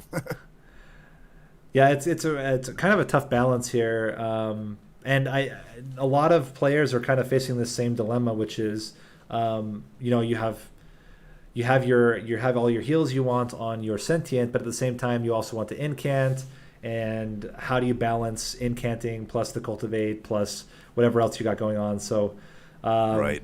This is a run where I'm seeing a lot of, and certainly you're not the only one doing a 3-floor build here. Which for me, I don't normally do it in a Cup 25, but it seems like this is the trend here for this run. Yeah, I might. Shadowed Shell's not doing a whole lot for me. I did put quick on him, but I kind of regret it. Okay. Because I have Ice Storm and Holdover already, so I'm kind of already dealing with the Shade Wings fine. I mean, I guess I could still keep him. It gives me at least a initial out against the Shade Wings, but I might end up removing Shattered Shell. I haven't determined that yet. I did take an Edge Prayer too as well, which I almost never do. My thought was, since I have so much healing, I could maybe trigger a lot more incants, but we'll see. That might have been a stupid ad. We'll see. The one struggle that I always have with Edge Prior is his low health total. He just sucks up all of your cultivating triggers, and then you're wondering, why did I get him? Yep. Well, good luck on the rest of the run. We'll check in with you a little bit later. I think it certainly can work. I agree with you. I think you have the late game scaling. It's just a matter of, can you kill all the ads before then, right? Right, exactly. All right, let's check in with Sanguine Penguin. He was in the lead at the time. Let's see if he's still doing okay. He's on ring 7. Looks like we got another Blight floor, similar to the last round. Ooh, this could be pretty tough for a lot of them. We're relying so much on your incanting, and if you're having your deck constantly filled and spammed with garbage, it can be really tough to get all your incants rolling. Looks like he has the mix and match as well. So he has some cultivate, some bristling. I think it's 1 bristling and 2 cultivate, which also again makes a lot of sense because you want that 10 specifically for the multi-striking backliners on Seraph the Temperate. But the question is, can he cultivate fast enough? And this is the issue with cultivating, right? Is that you have this channeler here who's absorbing all of the cultivate triggers, which isn't really what you want. But let's check in with him and see how he's feeling so far about the run. All right, so you're about to finish off your Ring 7 here, Sanguine Penguin. And how are you thinking? You got the mix and match, Bristling, Cultivate. Yep. Yeah, I went with it since I got my Siren of the Sea, and I wanted the extra draw. I forgot about that whole plan and took 2 Herzl's compounds anyway. So, I don't know. Mana definitely would have helped me out for the second one here, but I think things look okay. So, some misplays, I think, are adding to the issues I'm facing, but that's to be expected. Well, it seems like you're doing just fine. You're finishing off the 7th ring. Certainly the first one to make it to Seraph. So time-wise, you're doing great. I think it'll just come down to how people play against Seraph in the end, because even the scores are pretty close for a lot of the players. So yeah, I figured like just by looking at what we're dealing with that it's I would say impossible to kill Seraph outside the train, unless you do something with Bramble-Lash. Maybe that's the only way I could maybe conceive it.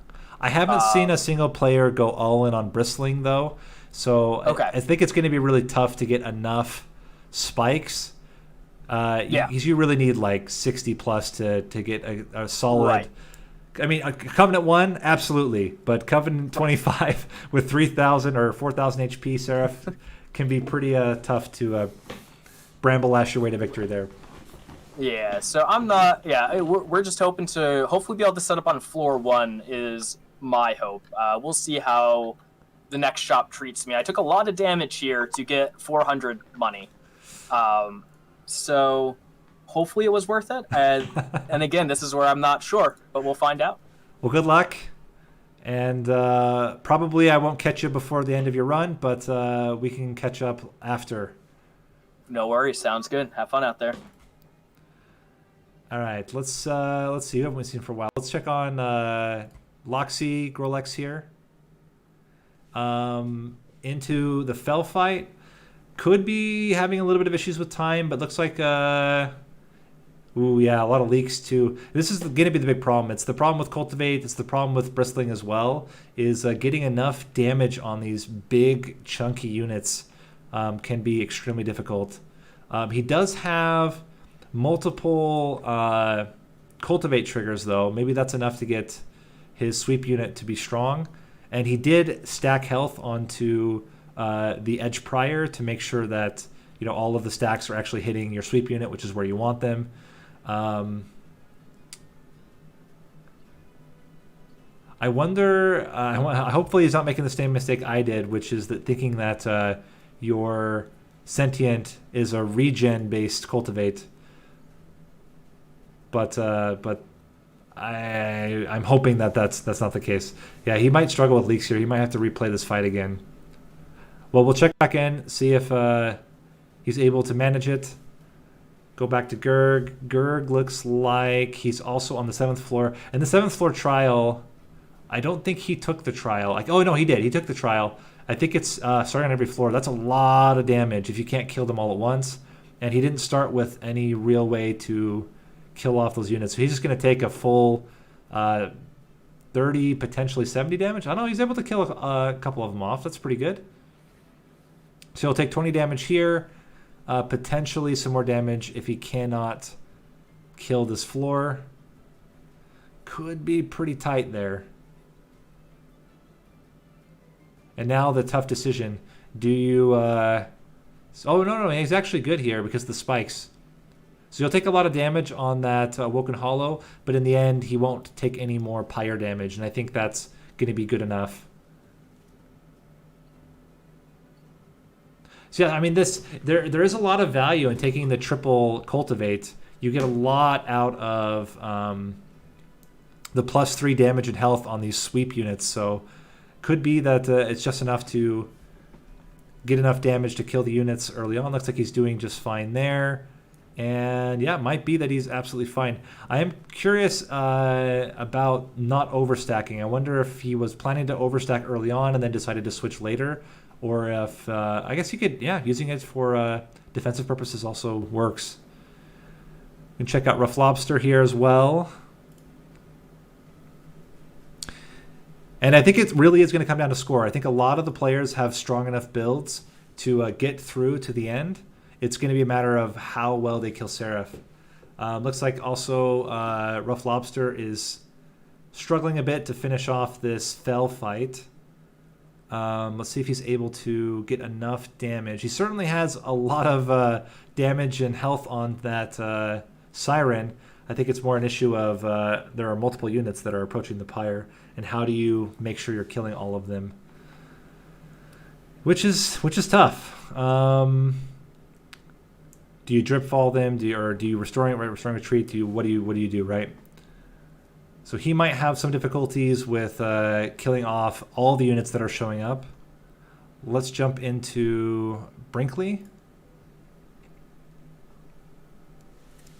Brinkley also on this ring 7 opted to take the trial. Yeah, I mean that gold's extremely valuable. The score also extremely valuable, but those ring 7 trials are no joke. And we're looking at basically enough damage to kill your pyre in the opening. It is a little bit scary. But I think as far as we've seen, all players have opted to take the trial, even despite the risk. He also still has some train stewards in the deck, so he's either been not prioritizing removal or removing something else instead. But looks like he was able to get rid of. Did he get rid of all of them, or at least most of them? So he might be just fine here going into the final ring. Let's check in and see how he's doing. So Brinkley, you're on ring 7. How are you feeling about your last 2 fights? They've been okay. Honestly, part of it is also I can't play that fast, so it's definitely been this tournament's definitely been a good learning experience there in terms of trying to make decisions quicker. Shoot. Looks. It's been. Yeah. How do you feel about your chances with Seraph? Do you think you're going to be able to finish the fight, or are you nervous about it? I'm super nervous about it. I'm super nervous I'm making it because I think I forgot that this got -1, the -1 hit down here, so I might have to restart right here. Okay.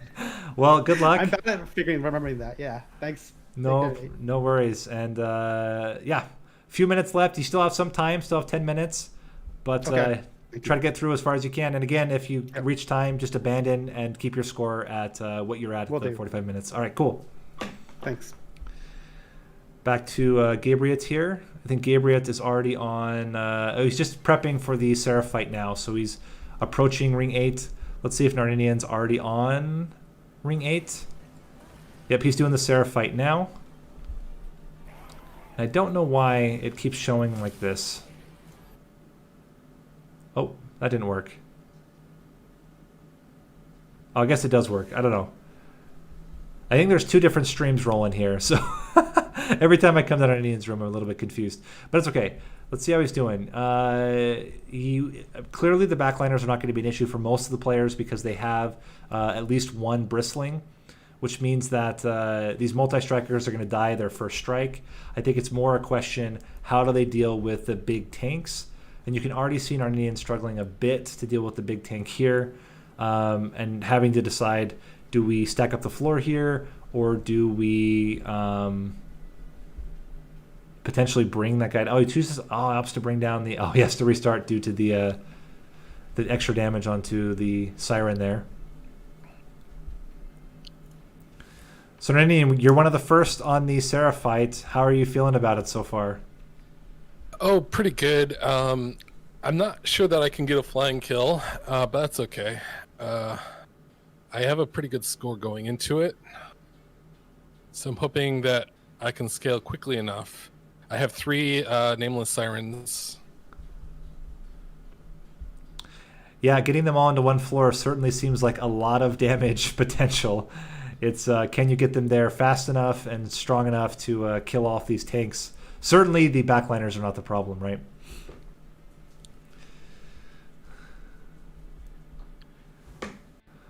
Well, good luck. Yeah. And thank you. And I think it's going to come down to score. A lot of players look like they're getting into this final fight. So hopefully your strategy is able to prevent enough pyre damage to keep you in the top 5. And yeah, we'll check in a little bit later. Let's jump into Sallink. Sallink also on the Seraph fight. So Link, how are you feeling about this Seraph fight? I'm feeling confident. It's gonna be a 3-turn boss rush. You No think so? damage taken. Which is honestly pretty good for a Covenant 25 Seraph fight, right? Yeah, I think unless you literally went all in on Bristling and Bramblelash, and even then, I'm not even convinced you could get a flying kill here. It's a tall order. Yeah, I agree. But yeah, it looks so far like you're doing just fine. You have a lot of AoE, a lot of Titan's Tooths. I don't have that much AoE actually. That's just one Titan's Tooth. Oh, I'm just the one. cycling Just happened to show up while we were watching. And okay. I have a ton of draw, as you can see if you look at my relics, and a lot of deck. zero-cost spreading spells. Spreading spores. Yeah, when you have a lot of draw, these tend to be quite good. Yes. And I think your Siren is no slouch there in the back. Yeah, that. I mean, I never found multi-strike, which I really would have liked for her, but that's good enough. I think that should put me at a decent spot to qualify for the for the finals. Although Nardinian might have me beat on score this time.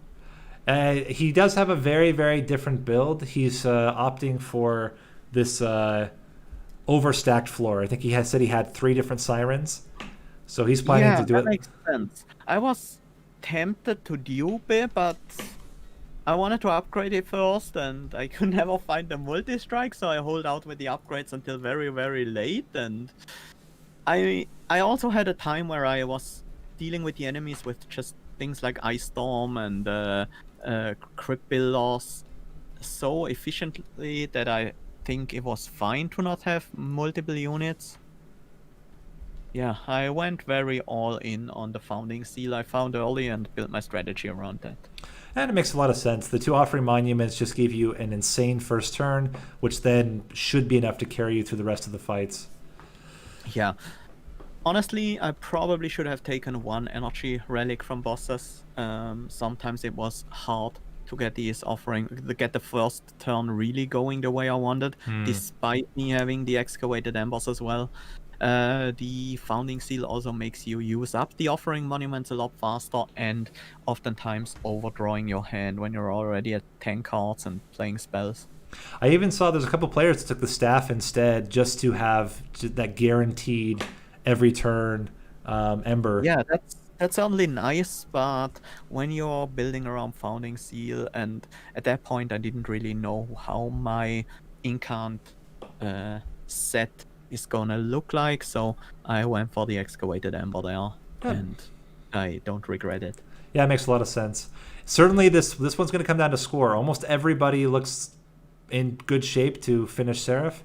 Happy to hear it. Hopefully, yeah, we're gonna. It's gonna get close too. Wow. Oh, I managed to prevail against non-minion here. All right, well, I'm going to check in on some of the players that are still rolling, and we're almost finished with this round, but it looks like you're probably set to make it into the finals. Well, I think I already am. There are only 3 more people left here, huh? Yeah, well, a couple of them are non-players just playing that are watching. Oh, yeah, okay. But yeah, I think you're still probably just fine. All right. Yeah, probably should be. Anyways, see you later. Let's check out Loxy again. Loxy's currently on this 7th ring. I'm just going to give him a short reminder, let him know that he's got 5 minutes left, and if it comes down to it, he should just either lose or abandon the run. Hey, Loxy, just wanted to give you a reminder that you have about 5 minutes left. So just make sure that either you let yourself lose or abandon the run in case you aren't able to finish it. But good luck. Hope you're able to manage it. But I just don't want you to get DQ'd on time. Gotcha, thanks. We can check out Gerg. I think Gerg also... No, he's on the Seraph fight right now. Looks like he's able to get the bottom floor kill. That might just be enough to put him into the top here. Let's see if he opts to... Yes, I'm just going to submit this score. Yeah, it sounds like he's planning on just submitting it as is. Rerunning it right now, but I think I just take it.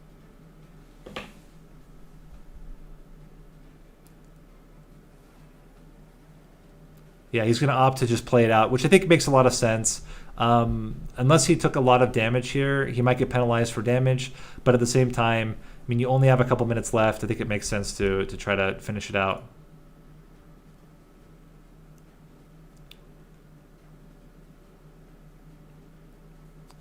And we finally with Lobster. It looks like he has a solid top floor. I think the issue is going to be... Oh, he's still on Fell. Let me give him a quick reminder. Hey, Rough Lobster, just a reminder that we have 3 minutes left. So however you play on, either let yourself die or make sure you abandon at the 45-minute mark so you don't get DQ'd on time. All right. And I think... Is anybody else still playing? Brinkley is still playing? Looks like... Yeah, it could be pretty tight on time here, but he is into Relentless, and could be that he's able to get the second floor kill. He does have a lot of damage on the second floor, so that might just be enough. Let's watch and see if he's able to manage it.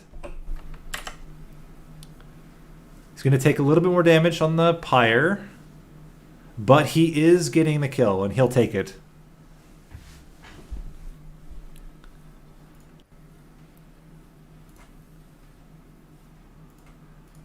And I think that makes a lot of sense. We're really pushing down to the wire here. Make sure to get that score submitted. Currently, his score 35,000. I think he's just outside of qualifying for the finals.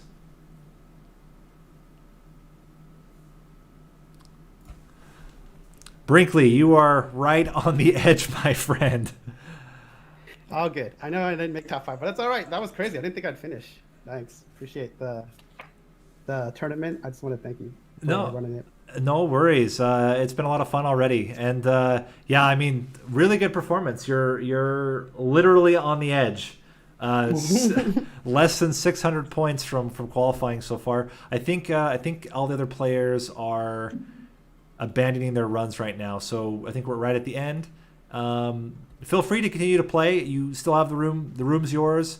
If you want to play the finals, even if you're not playing for the win. Oh yeah, sure. And congratulations on a really solid performance. Nah, man, thanks for putting this on. I know it's a lot of work, and you're doing the stream. Looking forward to looking at the VOD later, because I know you were jumping between everything, so that's really cool. Yeah, hopefully it's going well on the stream. I've gotten some good comments, so I think people are enjoying it. All right. Awesome. Yeah. Talk to you later. Again, take care. Later. All right. I'll just mention to the participants, we can jump into the chat.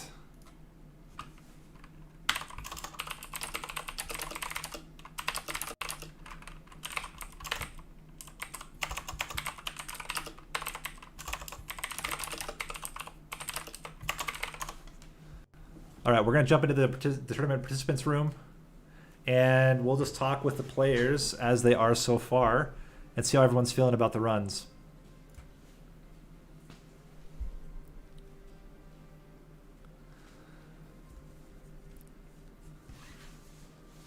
And just to keep it a little bit more interesting, we'll show off current rankings.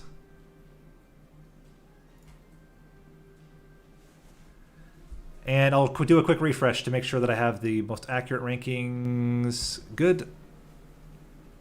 All right, so how's everybody feeling? I think we had a really strong performance on this last run. It was definitely not easy. Yeah, that was a fun one. I, of course, love Awoken Stygian, so. Yeah, I mean, Awoken Stygian has a lot of inherent synergies.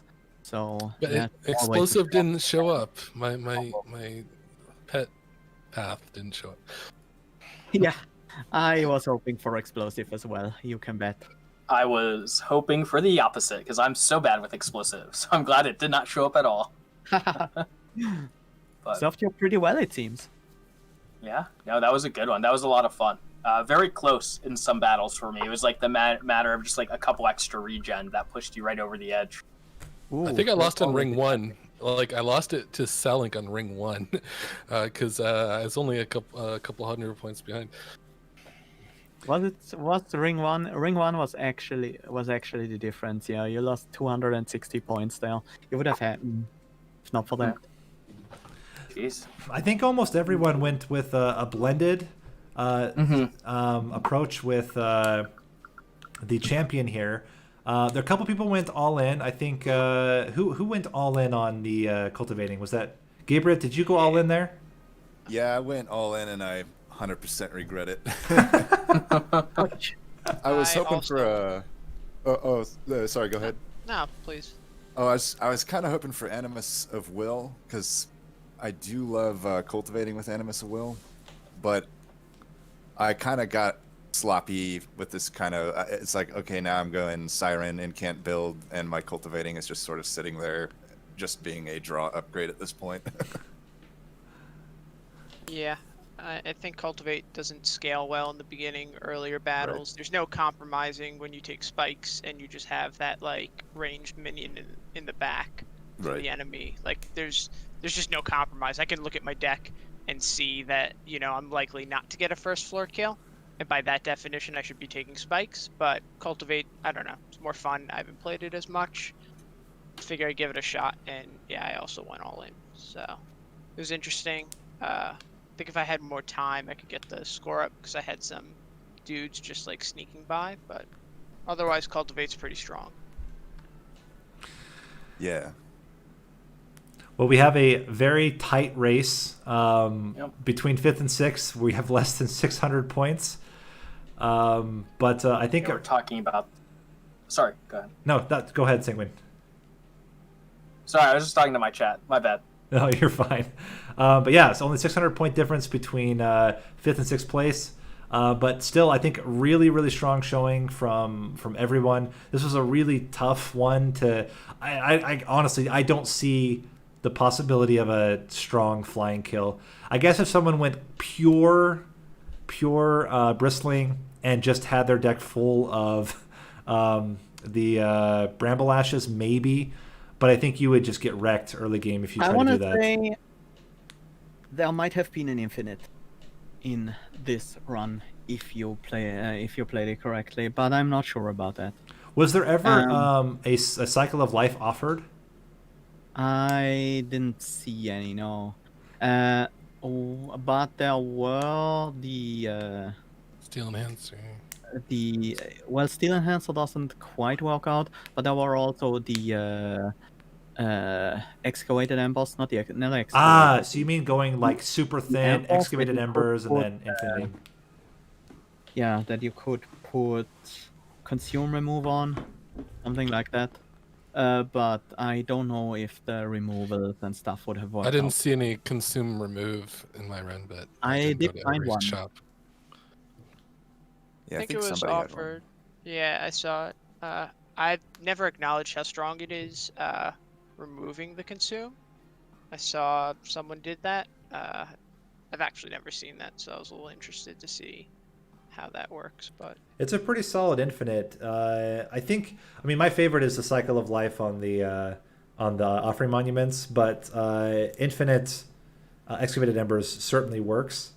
It's a little bit slower in terms of getting the damage, but and that's the one risk, right? Even if you get an infinite deck, can you play it within the time limit? With Founding Seal, maybe it's okay, but it would still be tough, I think. Yeah, all right. Depends how you get it to work. But yeah, I think it's also worth mentioning. I have an obligation in about 30 minutes. So I'd be more than happy to give my spot to the number 6 guy.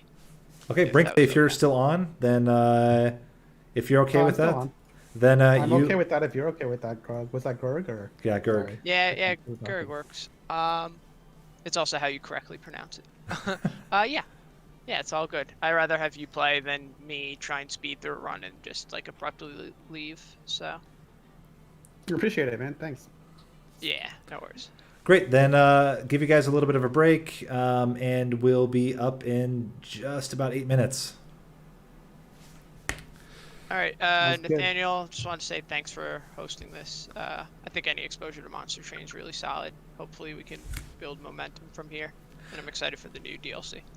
Yeah, I mean, I plan to do more tournaments. I think makes a lot of sense. There's a lot more. This one, I wanted to just make sure the tournament format worked. I hope that this is okay. Seems like it's been okay for everyone, this structure. And now we can maybe get more creative with themes in the future. But at least the structure, I think, works quite well. So, no, we'll keep it going. As I said, I'm gonna jump off now and do a little bit of prep work for the finals. Okay. Thanks, I'd everyone. like to see a Hell Rush tournament. That'd be sweet. But all right, yeah, I'll head off. Thanks again. Yeah, good luck. GG, Gerg. Yeah. Good luck, everybody. I'll see you in the finals. Yeah, good luck. See you in the finals.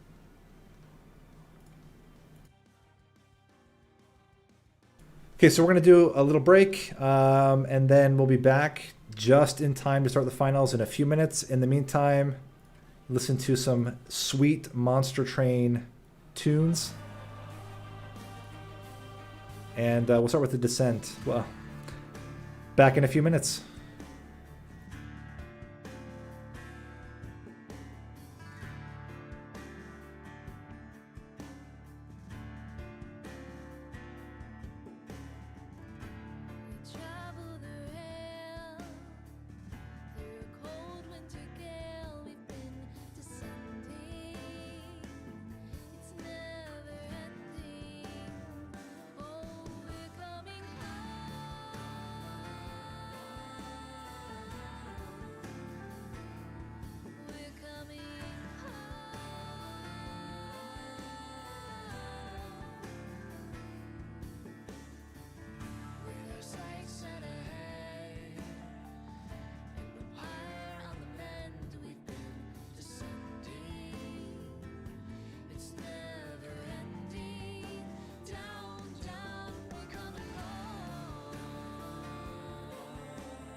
All right. We are set up for the finals now. Top 5 players going to be competing for bragging rights. Bragging rights to say they are the best classic Monster Train player. We had some really fantastic showings here. Let's just do a quick recap of what we've seen so far. So let's jump into, not that Monster Train, this Monster Train. And starting with the quarterfinal run. So in the quarterfinal run, we were able to see 4 players complete the run. Let me just, I'm going to quickly jump into it so that I can lose it. You have to actually do the first fight and abandon after the first fight, and then you're able to actually quit and see the scores. I just want to see how the performances went. So let's quickly abandon. We get our score of 0. Oh, 250. 250. And then we can look at some players. So we had Sal Link in first place. He opted to go with a heavy incant build, taking advantage of a lot of frostbite and incanting with glacial seals. And that net him a very solid first place finish, primarily due to his 4-turn boss rush, the only player to get a flying kill against Seraph. Outside of Sal Link, we also had great performances by Gabriot. Gabriot went for this triple lodestone setup, not able to get the flying kill, but certainly got a solid bottom floor kill with these 3 lodestone totems. And the nice thing was he got this Forever Flame, which helped out tremendously because the 3 cost becomes a little bit problematic. But when they only cost 1, as they were pre-nerf, then they are very strong. Narninian opted for a kind of similar build, but this is Gurg Meganex. Sorry, we'll get to Narninian in a minute. So Gurg Meganex went for a similar build, doing lodestone with big sludges, trying to get a lot of harvest, which ended up doing pretty well. He is the 3rd of the 3 that actually completed the run, and he certainly didn't complete it as easily as the other 2 or as without as much damage, but still was able to complete it. Like now we get into Sanguine Penguin also finished the run. Sorry, so we had 4 people complete the run. He went with a really heavy offering and incant oriented build, trying to take advantage of the frostbite. Struggled a little bit with a lot of damage early, but in the end finished quite strong. And then now we get to Narninian, who played really consistently, but then just couldn't finish out the boss here. Didn't have quite enough to kill Seraph before he died to units getting to the pyre. We are at time. I was going to recap also the semifinals, but we got to start. So let's jump into the last run. Last run is going to be the ultimate classic monster train. Hellhorned with Hornbreaker Prince and Awoken. It's the first run anyone will ever play when they play Monster Train. Certainly these players will not be playing it the same way. Let's see how they manage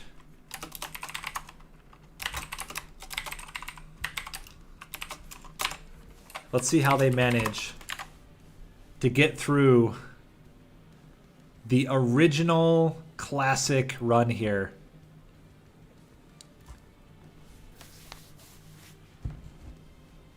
Already we're seeing the main players jump into it. Sal Link, Gabriel, Sanguine Penguin, Narninian, just waiting on Brinkley to join. And we're starting off with Hellhorned. So that gives us the Fortifies important work. Although we have no imps, that's going to be a little bit of an issue. We have an important work with no imps. That means we need to either get rid of it or find a way to use it very quickly. And we have Glimmers. And then Seraph the Patient could be a struggle. Very interested to see how these players choose to tackle it. We also have, as our artifacts, Thornfruit, which is very good. It's free draw, free stings. Priority's Cloak if we're looking to do a lot of healing. Currently, not a lot of healing in the deck other than the restores and the glimmers. So we'll have to see if that's going to be enough. And for champion upgrade paths, we have Wrathful and Brawler.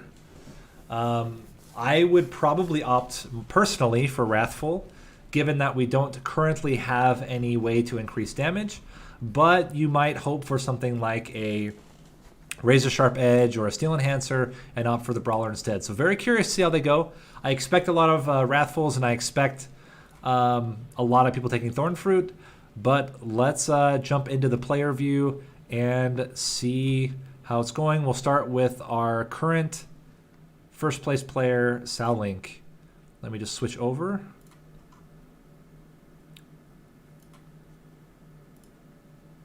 And see how he's choosing to tackle it. Looks like he went with Wrathful. He opted to put him in the back currently, I guess to try to protect him from dying in the earlier rounds. Let's see if he goes with the Self-Torch here. I'm always a big fan of the Self-Torch, getting just a little bit more rage out. And, yep, he does go for the Self-Torch. Is it enough to kill the boss? Ooh, just not quite enough. So he will try to clear the damage on the top lane. He will take 7 damage. He opts to do the restart, trying to see if he can get a better first floor kill here. Let's check in on Narninian. Oh, Narninian's not sharing. At least not so far. Narninian, you stopped sharing. I have nothing to see. There we go. How are you feeling? Sorry. No worries. How are you feeling about the run so far? It's the classic. It's the original run that everyone does. Yeah, I like it, except it's against the patient, so... kind of ruined it a little bit, right? Kind of ruined it a little bit, yeah. And I don't have any spikes. What is this about? I think probably everyone's going to opt for Wrathful. I haven't checked yet, but I think with a start with no way to get Rage, I would be surprised if anyone's going to go Brawler. But we'll see. We'll see. Well, good luck. We gotta have a way... Thank you. No, go ahead. Go ahead. Say what you were going to say. We have a way to get Rage now, I was going to say. Oh, wow. Okay. Deranged Brute. This could be that everyone's going to have a very similar build. We'll see how it goes. All right, we'll check in later. Good luck. All right, let's check out Gabriot. Gabriot's also, he just finished Ring 2. He's currently farther ahead than the rest. Trying to decide between Razor Sharp Edge, Steel Enhancer. Hey, Gabriot, looks like everyone's probably going to converge around similar builds here. I think it's going to come a lot to execution. A lot of Wrathful Rage. A lot of Wrathful Rage and a lot of Deranged Brute.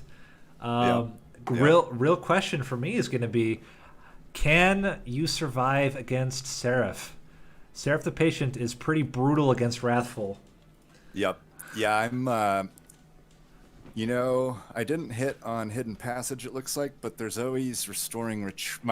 one of my kind of Seraph the Patient go-tos is either getting Descend or Ascend on Holdover, and then I just push him off my floor every turn, then he only gets 1 stat. It seems to work pretty consistently, so hopefully I find that. If I don't, I may need to look into like a big armor build. I do have the Welder Helper. I could put that on Endless maybe. It'd be giving him a lot of stats with the rallies, but those are kind of my thoughts right now. Well, good luck. Hopefully you're able to find something that will work for you in the end, and we'll check back in a little bit later. Thanks, Nate. All right, let's look at Binkley. Oh, Binkley's also not sharing. Got to remind people. Binkley, you stopped sharing. How's it going so far? There we go. Interesting. So I think also you're muted, but it looks like everyone's going with a similar setup here with the Deranged Brute and the Wrathful Prince. And I think the question on really for everybody is, how do you kill Seraph the Patient with this build? I think that's going to be the trick. Most people, because of melee weakness. Yes, the melee weakness. It's going to be pretty brutal for the Wrathful Prince. So do you have any early thoughts on what you're looking for to try to close out the run? I'm hoping to get maybe one of those cards that's like the deal 3 and to pull a body in front. That could work. Or hope to get an event with a different card from a different clan. Okay. But you know, not that used to playing this combination, even though it's the classic combination. So it's been interesting, and probably should have turned on the trial. I just realized, but also I realized I shouldn't have killed that guy because I didn't get that slay trigger. But all good. But you know, we'll see. I also honestly don't know if I'll actually get this Seraph the Patient because I'm a pretty slow player, as shown by last round. Well, good luck. Hope you're able to make it, and we'll check in a little bit later. All right, thanks, man. Take care. Sanguine Penguin, you are also not sharing. Everyone decided going into the finals they don't want to give me any information about their runs. Oh, why not? I'm so nervous, dude. I don't know what I'm doing on this clan. I'll be honest. I'm so bad at these guys.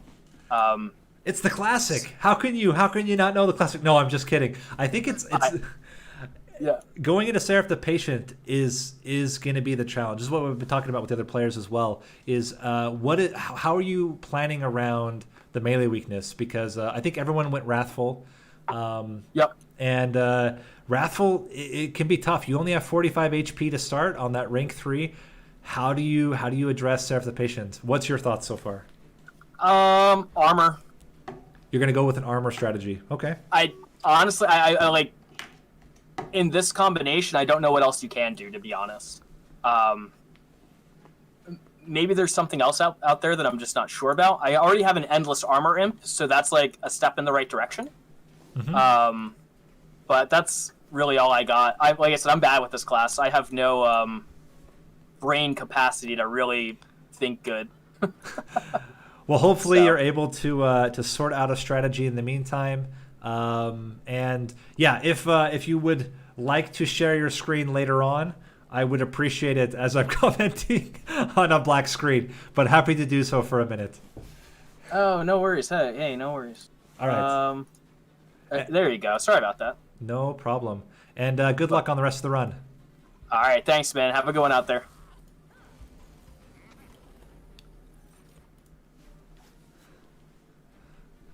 All right, let's jump in on Sal Link and see what he thinks about this particular setup and how he's feeling about the run. So Sal Link, we're doing the classic clan combination. Yeah, you threw me for a loop there. I thought it was going to be Umbra secondary. No. I wanted to finish off with the most familiar run everyone should have, the Hellhorned Awoken first game. Yes, it's classic. And but we're going into Patient, which is not classic at all. Nothing classic about Patient. And on top of that, Arcus. Yes. I noticed that as well. So I think the what I've been discussing with the other players as well is Patient. Patient can be brutal on Wrathful Prince. Mm-hmm. So what are your thoughts going into to Patient here? Well, anything you're looking for in particular? I haven't found a solution for that fight yet. Maybe it's the Reinforce. Maybe that's enough. The Reinforce might actually be it. I almost never take Reinforce, but it might be the pick here.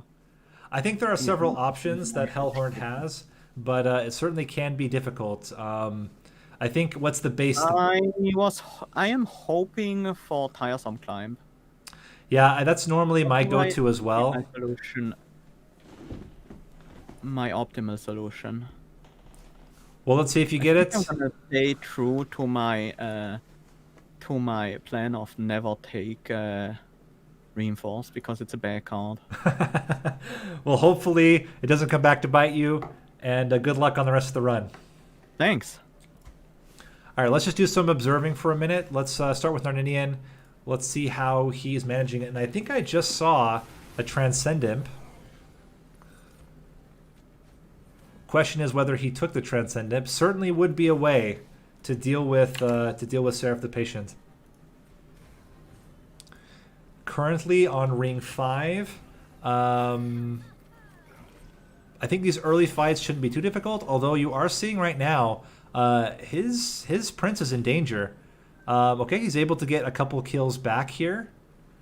So maybe he's able to make it work, but ooh, man, that the rage unit's not doing him any favors.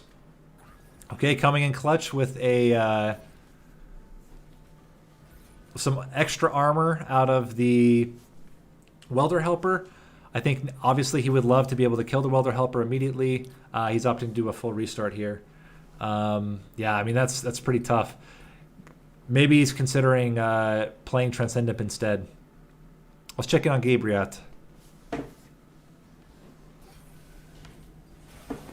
Ooh, Gabriat also struggling on ring 4. This seems to be a pretty tough spot, but he's able to get the kill here on the second floor. And took the trial, putting him in a solid second place right now.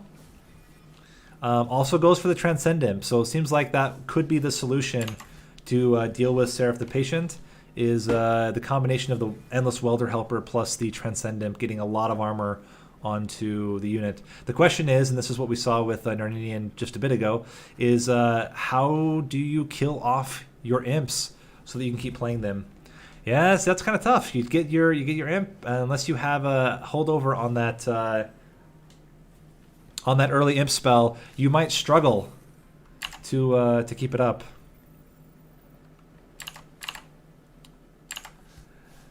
Yeah, interesting. It'll be interesting to see if they're able to consistently kill off the Transcendent. I'm also curious if all of them take it.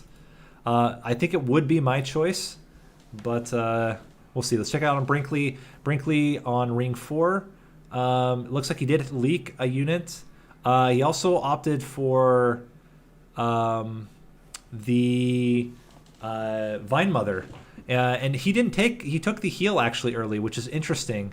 Instead of taking the, what I think would be the more obvious is the stings, but maybe it ends up being okay with the Vine Mother. He ends up getting the stings anyway. He also took Spike Driver Colony, so he's got a lot of units. And maybe the Spike Driver Colonies end up getting him enough damage. Could be very interesting. All right, let's jump over to Sanguine Penguin. Currently about to start ring 5.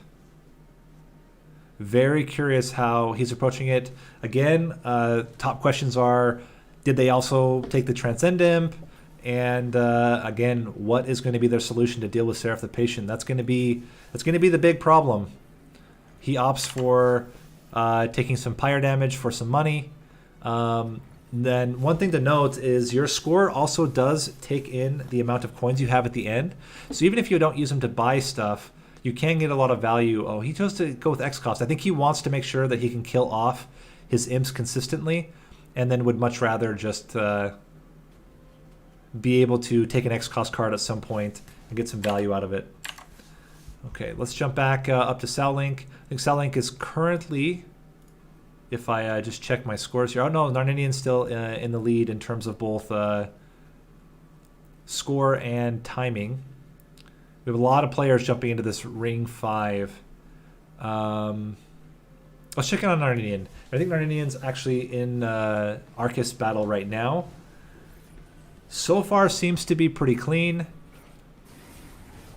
Just starting off. There's his Endless Transcendent with the Branding Right. So he's able to stack a lot of armor very quickly. That might be the ticket. And he did choose to take the Reinforce. So he's not going to have any issues with getting killed. I guess the question is, does he have enough damage to kill all these units? Currently looks okay. But very, very close. Able to kill that Resolve trigger before it creates more garbage in his deck. And still stacking armor. He is eventually going to run out of health. Well, I guess not. With the he might get enough health with the steel enhancers that he's just fine. I think the biggest problem that I see with a lot of these builds right now is how do you kill multiple units? I guess you go for Brawler as your secondary. We'll have to see if that's what they opt for or if they go a different direction. But yeah, here it seems like he's totally fine, able to clear Arcus, bottom floor kill without taking any pyre damage. Certainly what you want to see. And that might put him at a very comfortable lead against these other players right now. Let's jump back into Gabriot. I think Gabriot is also just starting his Arcus fight. Nope, still in the middle. We'll come back, see if we can catch him in the fight. Binkley is just starting Ring 5. He opts not to take the trial. So score-wise, he's in last, but he might be able to conserve some much-needed pyre health here. He seems like he's in a pretty dangerous spot. Might struggle to be able to finish out the run. My guess is, yeah, he opted for the extra capacity so that he could fit both the sweep unit and the ranged brute on the same floor. The problem is that if he does that, he can't fit his welder helper. I think it's exactly seeing this right now. What do you prioritize, the welder helper or the ranged brute? Having the double summon certainly helps. And he is going to opt for the deranged brute, trying to get more damage out a little bit faster. He is struggling to kill this sweeping rage unit. But it shouldn't take too much pyre damage from him. Let's jump in with Sanguine Penguin. Also mid-run, let's go back. I think Gabriel should now be in his Ring 6 fight. He is. And so far seems okay. Again, opting to stack. He took the reinforce. So Sal Link, not a big fan of the reinforce, but other players seem to be favoring it. Let's see if that ends up costing him, or maybe he's the genius and everyone else is the fool. We'll see. Struggling to kill these backliners here. What are we going to do to address that? He might have to start bringing some of them down. I think he's debating whether he's going to start stinging there, as it doesn't do any damage to the front unit anyway. Trying to make a decision how he wants to play the rest of this out. Tough call for certain. Looks like he's opting for some extra regen and healing on the Prince. Is he going to play the Pyre Grow? It will restrict his draw, but it will allow him to have more Ember for the rest of the run.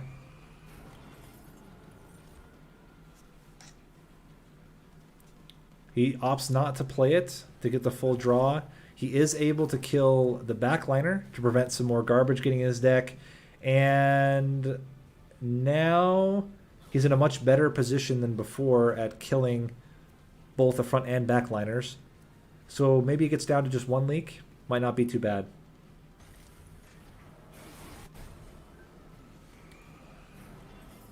All right, let's see if he gets the tools to take out that top. Looks like he is going to take a little bit of pyre damage here. Well, it seems like the rest of it should be pretty okay. Oh, he's gonna opt to restoring retreat. Give himself some more time. Maybe he's able to kill it off. I think he's hoping that he gets his Glimmer again. That Glimmer ends up doing, I think he has plus 20 damage on it. That might just be the ticket. And he did get it. 12. So he gets to kill one, gets to kill the second one. Okay, he ends up leaking it again, but not taking any additional damage here.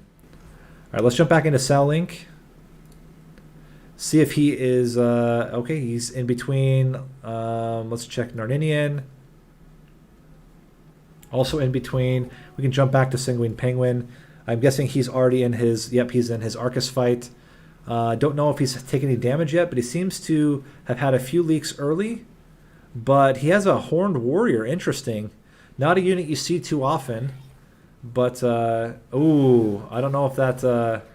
if he wanted to get that Blight in his deck.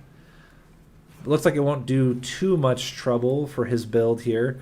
And he is able to stack a lot of armor on the Prince. So he should be just fine going into Relentless here. Yeah, very, very solid Relentless kill with that Transcend Imp. Just giving him an insane amount of armor. Very solid. Alright, let's see if Narninian's now in his Ring 7 fight. Oh, he's already on Seraph fight. Very close. All right, you're in the fight. How is it going so far? Not bad. I got spikes. Makes me happy.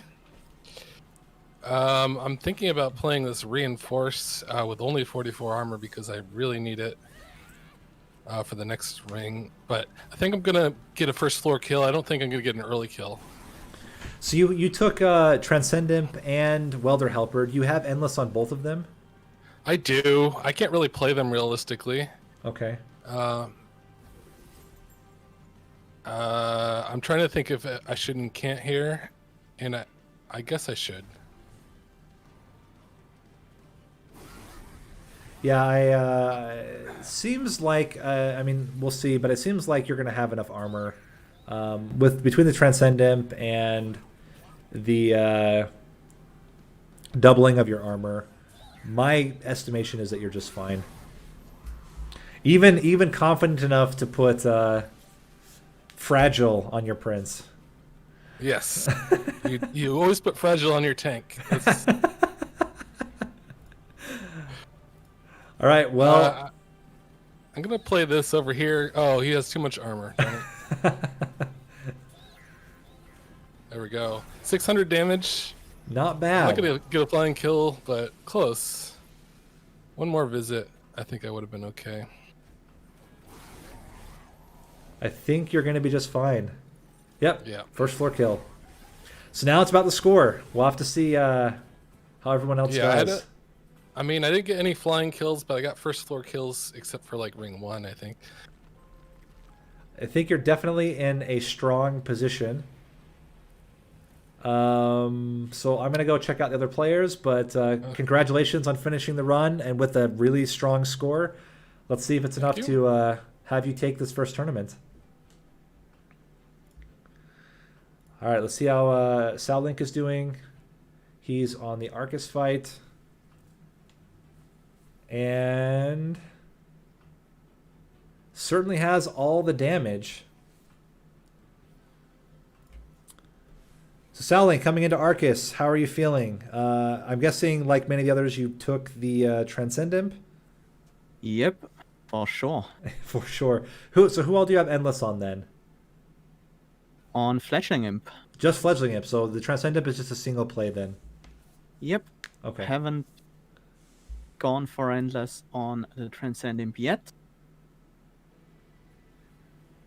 Well, you certainly are stacking the Rage.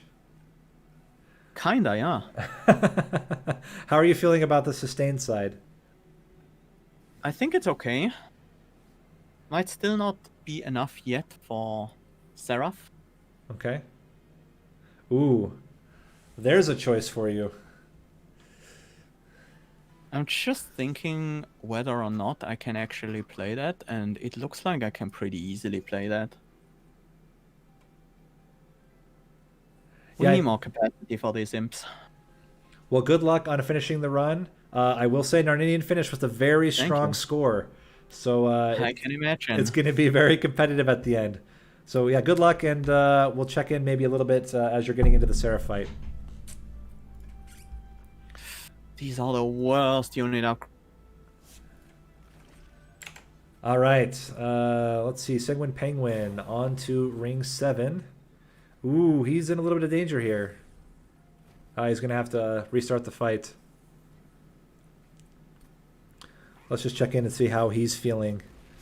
So, Segwin Penguin, you are on ring 7. Yep. Yes, I am. Did you get both the Transcendent and Endless on it, or are you doing a different strategy? I got Endless onto my Welder Helper. Unfortunately, I didn't get my Transcendent in time. Okay. But we're going to see how this goes. It's going not great so far, I'll be honest. Okay. But I took a trial that I may not have wanted to take. Okay. Which is usually the death of the best of us, right? So. Yeah, I think. Well, so I think what was offered last time too was the. But you have the branding right. I was gonna say it was the offered was the multi-strike, but with branding right, you really can't afford to get Fragile. But you do have it. Oh, you took it. Oh, yes, I did.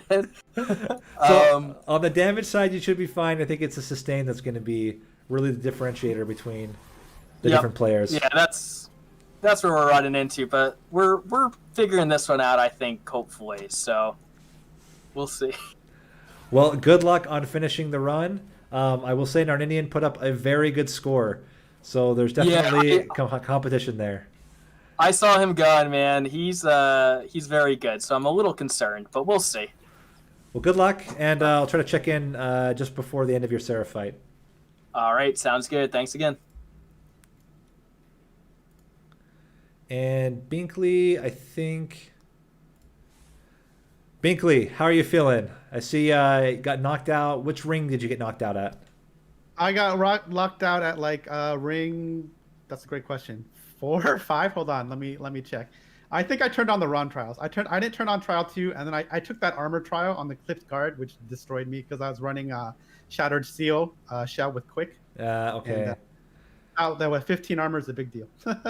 Yeah, it's always tough. It's I think the armor trials are misleading. Like, it's not as obvious as like spikes or some of the others, but it can not being able to kill those backliners really hurts if you don't have, you know, a guaranteed 15 plus backline damage. Yeah, for sure. And that was definitely a mistake. But, you know, it's also because in the previous round, I actually missed turning on one of the trials. I don't know if that would have killed me or not, but then I lost by 600, right? So I was like, oh, I got to try to turn on all the trials. But it's definitely, the tournament's definitely given me a lot to think about and a lot to practice in terms of playing faster, like learning this keyboard shortcuts, which aren't that hard, like playing with the keyboard, and then also just making decisions faster. Also trying to, you know, turn on the trials. I saw everyone's like, you should turn on ring 7 trial every time. And I was like, or almost every time. And I'm like, you know, I think I turned that on less than 50%. So it's probably something to practice. Yeah, it's we've talked about before with some of the players, like Covenant 25, you're just not used to going for score so heavy. And I think it's a new thing for everyone. Yeah, it's definitely been fun. I want to thank you again for running this. I'm looking forward to the next one. For sure. All right, thanks. I'm going to jump in, check on some of the other players that are just finishing their runs. Cool. Take care. Let's check out Gabriel here going into the Seraph fight. So Gabriel, how's it looking? You're on to Seraph? I am. I couldn't find holdover for my restoring retreat, so that kind of sucks, but at least I got 2 of them. One of them's permafrosted. That should hopefully... I got a lot of armor gain, but the ordering here wasn't the greatest. We'll see. I got some time to spare, so there's always... So here's kind of an example of the restoring retreat play. I just do this. Now I can play stuff here without rallies and incants and whatnot. Do you have endless on any of your units? Unfortunately not. I really didn't. I hit maybe one, whatever you call it, Merchant of Steel up. Okay. But, you know, I also got this on permafrost, so if I can stack maybe 100 armor or so, I can get it to 200, and I think that's probably enough leeway. Okay. And I got this Transcendent. I mean, that only really just is a welder helper in this deck, but yeah, we'll see. I got a double stacked branding right here. That'll help. Certainly will help. Yeah. Did you opt for the fragile multi-strike, or did you skip it due to the branding right? I went for the fragile multi-strike on Deranged Brute here. Okay. Oh, that makes sense. Okay. So you just split the damage, which makes a lot of sense because you have these wing, or what are they called? The winged light wings. Yeah, light wings. Or shade wings. Shade wings, yeah. So being able to make sure you're killing through all the units makes a lot of sense. Well, it looks like it's pretty solid, at least a pretty solid second floor kill. Right, I'm getting pretty lucky with these restoring retreats too. I'm drawing them as if I had holdover, it looks like, so that's nice. I think I might glimmer here. Well, good luck on finishing out the fight. I'm gonna check on a couple of other players. And sounds good. You got a score to beat, but seems like you should have a solid kill here. Yeah. I don't know if I'll beat. I know there's somebody ahead of me, but or at least 2 people ahead of me. Yeah, we'll see. Thanks, Nate. No problem. All right, let's check in finally on Salink. I think Salink was a little bit behind the other players. He's on ring 7. And how's he doing? He looks like he is... He might be struggling a bit with the sustain. I think he's having a choice here whether... Okay, he's able to get the kill, though. He certainly has damage. I'm very curious if not taking the extra armor is going to come back to haunt him. Could be pretty tight here. This fight should be just fine. He's going into it with plenty of damage, and just similar to like what Gabriel had said, he ends up using it for the Deranged Brute, which makes a lot of sense. Very, very easy kill on that boss. And ooh, he's going in with a pretty high score here. So it's going to be very, very close. Interesting. Let's check on Sanguine Penguin. He was on the Seraphite before. He may be retrying it a few times to try to get the right setup here. Looks like he's opting for the top floor. That probably won't get him, unless he's somehow able to manage a flying kill, that probably won't give him enough damage to, or enough points to get him into first place. But, you know, it's not always about getting in first place, also being able to finish. So let's see if he's able to close out the run. Gabriot finished with a score of 42,000. That's not going to be enough for first place, but currently puts him in second place.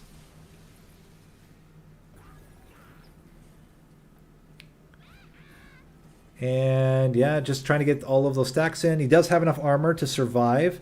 Ember's a little bit tight, but at least so far, it doesn't look like he's been having any leaks. And looks like he'll continue to not have leaks. There's the Transcendent. That should help out a lot with his armor. Yeah, that's adding another 60 armor. And still stacking up. Trying to think where to Sting, where to Glimmer.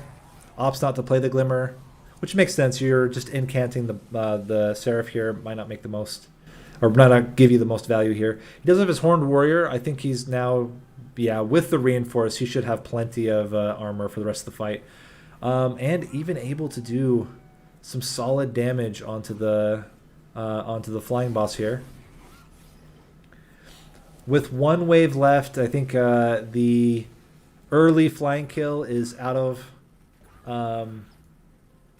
is out of scope, or not in the cards for him. But I think he will have a very, very solid top floor kill here. And let's finally jump into Salink. Salink starting off, ooh, already in his first wave. Struggling a bit with survivability. Opts to Glimmer here. But, you know, his build is not necessarily designed around, you know, the wrathful rage building, but more around the Endless Imp here. He is able to kill the unit. And able to prevent melee weakness onto the Imp. But, ooh, his Prince is dying here.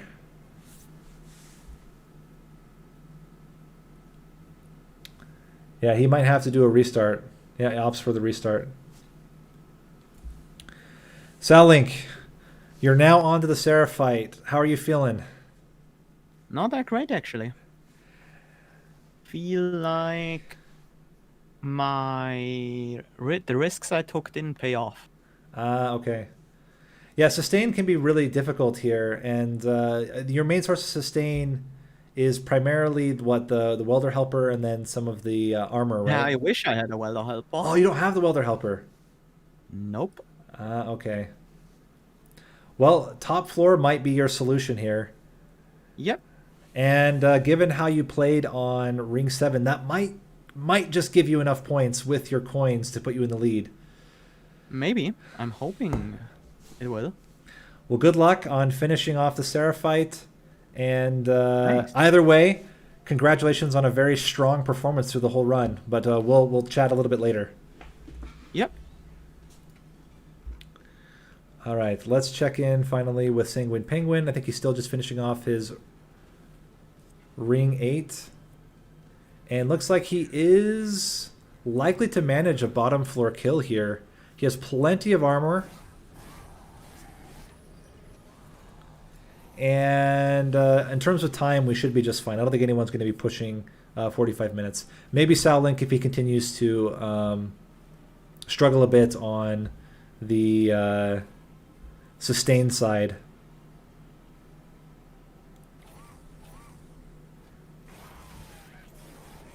But yeah, this is looking really solid. With the triple multi-strike, yeah, I think it's a very, very clear bottom floor clear. Well, Sanguine Penguin, looks like you managed it on the bottom floor. I think... yeah. I was going to say, I think you probably don't have quite enough points to knock out Narninian, but certainly a very, very strong finish. So I have already restarted after killing him once. Okay. To try. So I have 2 of these one-horn tomes in my deck. So if I can get both of them on my champion when Seraph visits the floor for the second time, I think I can kill him. Interesting. So we still have 8 minutes, right? Yeah, feel free. Go for the flying kill if you can manage it. A flying kill would put you very, very close. Yeah, okay. So I think I'm going to go try for it. And like I said, I figured that's the only way I win now, considering how the run went. So here we go. Good luck. Good luck Thanks, on managing man. the flying kill. Appreciate it. All right, so we're down to the wire now. Very interesting. I'm going to keep showing Sao links here, and let's see if I can. In the meantime, I don't know if it'll let me. I don't know if it'll let me chat with Narninian while Sao link is doing his run. Seems like he's doing another restart here.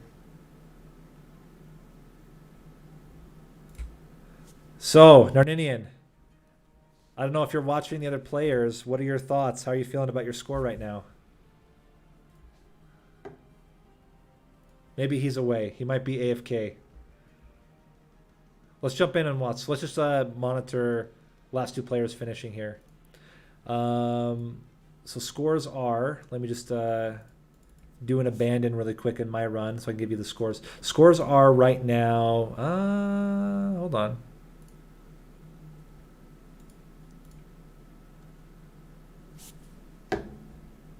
I'm just waiting for the load. Let me try a different one. Ooh, I'm having some connection issues.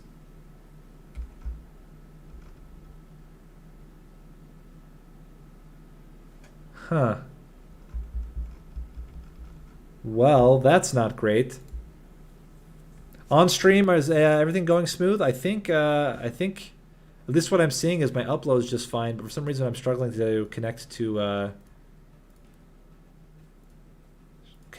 the views here. Let's try again.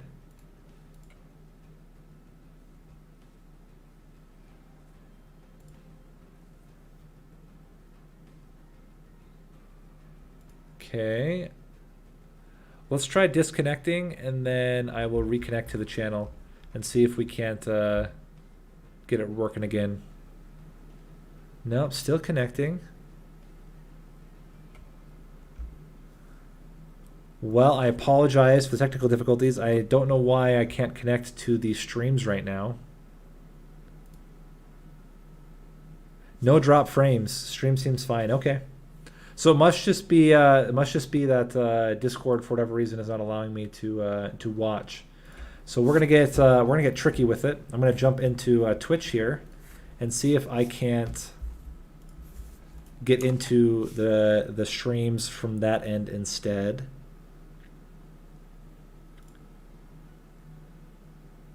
Okay, so we're gonna do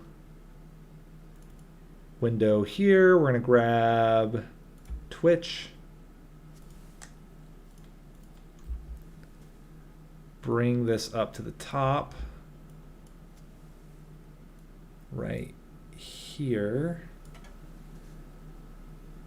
And make you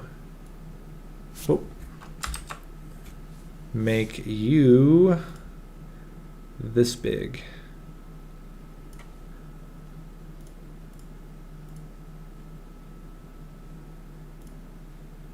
We want that, and we don't want this.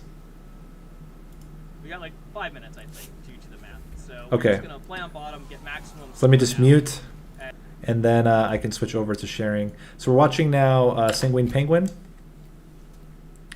and we're just checking to see how he is managing it. We'll go full screen here just to make it a little bit easier to watch.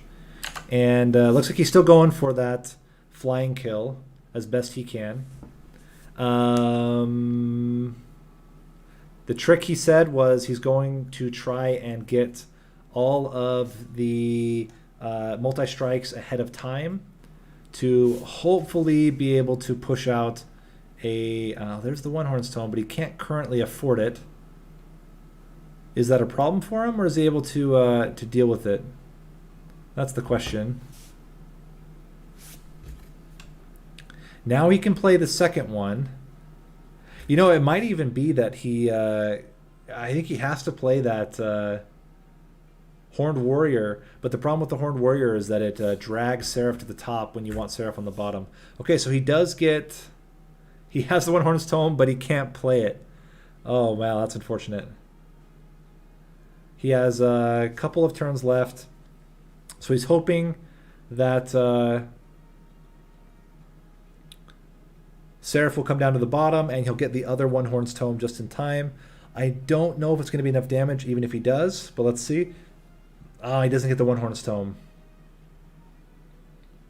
Still in his deck. Very, very unfortunate.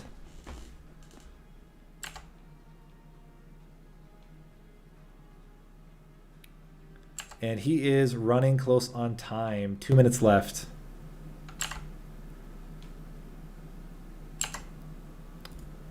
Let's jump back and see if Sal Link also finished his run. He also has not finished his run yet. Let's jump over and see if he ends up opting for the kill, finishing at a solid 3rd place. And let's check out, finally, Sal Link. Still going for, hopefully, that flying kill. This is looking a little scary. But he is able to kill. Yeah, with his Prince missing. So he's going all in on the Deranged Brute here. Just needs to get a couple of blockers and some armor. And then looks like it could be okay here, but it's certainly very, very close. With all the multi-strike, maybe it's just enough. And he is cutting it right down to the wire. So this is going to be his shot, I think. I don't know if he has enough time to do another full run here. He is able to kill them. He's trying to get as much out as he can. And is it enough? Currently not. With the Forge, still not enough. He's going to end up taking the loss. Oh, unfortunate. Yeah, very, very tough on the sustain against Seraph the Patient. And looks like he just wasn't quite able to manage it. So let's jump back into the Discord, and we'll just put up our Monster Train window in the meantime. Oops, not Discord. We want Monster Train. There we go. And let's talk with the players.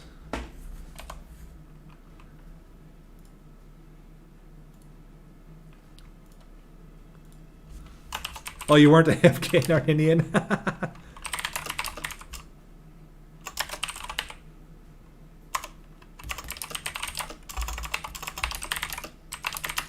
Oh, they're already joining anyway. I can not do this. How's everybody feeling? Thoughts so far on your performances, different performances? Am I live? Am I connected? Let me try disconnecting and reconnecting. I think it's still not connecting properly. Let me try, I'm going to restart Discord here. See if that helps. Yeah, the players all did really well. Okay, I've got to actually like officially quit Discord. There we go.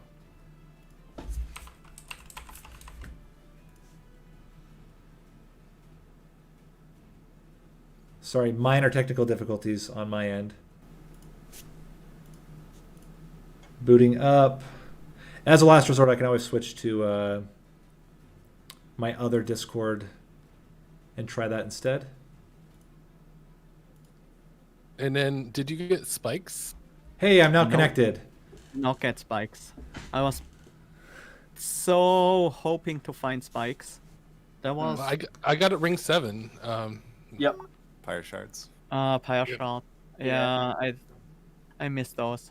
Well, Never Nathaniel, real quick question. Are we allowed to like broadcast what we talk about right now to our stream? Absolutely. This is just going to Okay. be a wrap up. Awesome. So first off, congratulations, Narninian. You are the winner of the first of hopefully many Monster Train tournaments that we are going to run. Very, very strong performance. A lot of very strong performances. I think Sal Link, you were right on the edge there, but just couldn't manage the sustain game. But overall, still very, very, very strong across the board. Congrats. Yeah, Narninian. Good job, everyone else. Like, obviously, I didn't even finish one of the quarterfinals or whatever, but yeah, so everyone played really well. I had a very clear plan for the entire run, and it just didn't come together. I didn't find the right upgrades. I didn't find the right cards at the right time in the end. So there were a few pieces missing to the puzzle. There was gonna be otherwise a potentially flying Seraph kill, and instead I just crumbled. Yeah, I figured I couldn't get a flying kill without multi-strike on like the Brood or something. Because I didn't even pick up Descending Retreat to like overstack or anything like that. Yeah, my strategy at the end here was just to get 2 one-horn tomes that were double stacked on my Hornbreaker Prince, and I was like 3 card draws off from being able to land it. But like I had like 6 cards in my deck, and 2 of them were Sacrifice Him for mana and the second one-horn's tome, and I needed it that turn. And if I did, I would have been able to kill him on like turn or like 3 turns before he entered. So it was close for me. And there's always that trade-off, right? You go all in on a Seraph kill, but that can also like mess up your early game if you go too hard for flying kills. Yeah, can definitely happen. Didn't happen for me here in this case. Did anybody get ring 7 bottom floor kill on ring 7? I had to sit up in the middle. Same here. Yeah, no way. I don't think anyway. I think ring 7 on, and there was no chance for me to set up at the bottom. Or really, ring 6 even. Oh, ring 6. I forget what that was. Arcus. Arcus. Yeah. I managed to get a bottom floor kill on Arcus. Same. I think I did too. Yeah. Yeah, it was mostly just the armor stack with Branding Right, Reinforce, and Welder Helpers that just pushed I you over ended the up edge. cutting out Branding Right. I like if it was I probably shouldn't have. Well, I drafted it before I got the One Horns, but Yep. Same. I'm not sure if I should have spent the money on cutting it. Apparently, I did actually get a bottom floor kill there. I just can't read apparently. No worries. I was thinking like 3-turn boss rush is the top for some reason. That is not the case. So, question to everybody. Format and structure of the tournament. What are the thoughts? What would you change? Did you like the format? I'm very curious. I like the format personally. Like I like that, on a harder run, you can still qualify because it's based on score. I never loved score-based stuff, but if it's hard enough, it's fine with me. Yeah, I really like the Covenant 25, just scoring runs, but with a time limit that did matter. So yeah, it's good. I like it. I think one of the question I had was, do we make the time shorter? I think this is the perfect amount of time. I think it's just enough that if you can play fast, you have the opportunity to go for some flying kills on Seraph and try to optimize. But it's not so long, like a full hour I feel like would be too long, where you could actually like restart basically every floor, which is not so good. Yeah, I mean, I play fast, admittedly, but I was able to restart a bunch of fights and still had plenty of leeway. So I think I agree. It's a good time. Okay. Yeah, I I think would it's agree. I'm nice. the slowest player, and I would for sure agree. And I was talking to Hungry because we're friends in real life, And he said that he thought it was a good time. We're both pretty slow players too, but we felt it was fine. I think the only thing I'm missing is more participation. I think there are a lot of players that still either are not confident enough to play, maybe the timing doesn't work out. I know there were some players from Australia where this is like a brutal time for them, so they ended up dropping out. But I'm hoping with the DLC dropping and maybe the feedback from this first tournament being very positive that we get an uptick when we do the second one. I sure hope so. I try to I promote. I think we need a more Never Nathaniels participating though, so maybe I could run it next time. Well, at least the structure is there. The nice thing is all the legwork of getting Discord set up, of figuring out the structure, all this kind of stuff. I think that part, getting that out of the way, helps out tremendously for future tournaments. Certainly. I don't know if viewers watching, since you guys are still here, how did you like the structure of the commentary? I'll tell you one thing. I would really like to have a co-commentator because I started saying a lot of the same stuff as the games went on. When I dropped out, I was supposed to message you saying I was willing to commentate. I totally forgot to do that. No, you're just fine. But I think in the future it might be good to have like 2 dedicated commentators. I may even, you might hate this, Sal Link, I may even ask you as the winner of this tournament to bail out the second one. Or no, sorry, you're totally wrong. Sorry, Sal Link. Narninian, maybe you and I co-host and we co-comment the next one. I think that'd be fun. I mean, I'd also be cool if you could could play too, but I would be happy to comment. I would co-host if you wanted to play, Nathaniel. Okay, let's talk about it in the meantime. My plan is I'd like to get the Exile tournament out before the DLC drops because I think that it's a good time to transition into DLC-focused tournaments. But even if it drops, I'm not expecting the DLC to come in 2 or 3 weeks based on the comments from the developers so far. So if that ends up being the case and we're talking like end February, then we could do another tournament mid-February and try to do a little bit more promotion than I did, just like dropping it on Reddit. And then do a full Exile run. I really like the structure. I really liked all classic Monster Train, keep it very concise. Let's no crazy mutators. No, and I think maybe in the future we do mutators, but I think there's still like no one's experienced yet 25 coming to 25 going for score. I think there's a lot of opportunity for everyone to kind of skill up before we start chucking mutators at people. I don't want to deal with mutators. I can barely deal with this. I think we could probably get more participation if they sticky the thread. I need to talk with the development team. I didn't involve them at all here. I just wanted to run it on my own, make sure that I was capable of running it, get the structure in place. But now I think it makes sense. We could tell them this is how we structured it, this is how it went. They can see the VODs, and I think we're more likely to get the participation. The count to tweet, I think that would be huge too. Because that they've been tweeting more ever since they've been gearing up the DLC. They've been doing up many more tweets. So if you had like, a tweet and then it linked to either Reddit or whatever, and then that would up participation and visibility. Yeah, for sure. Yeah, maybe just community. Maybe even we can even have the devs like feature the tournament or something. I think that'd be great. It's I think they might be up for something like that.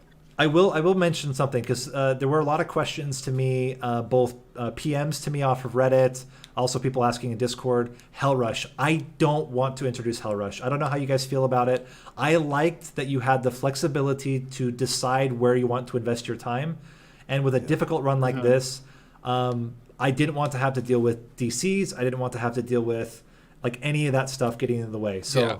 I feel like this is an upgraded version of Hellrush because the time limit is still there and it's still significant. Like, if I took 3 hours to finish the run, I'm sure I could get a much better score. Like, Hellrush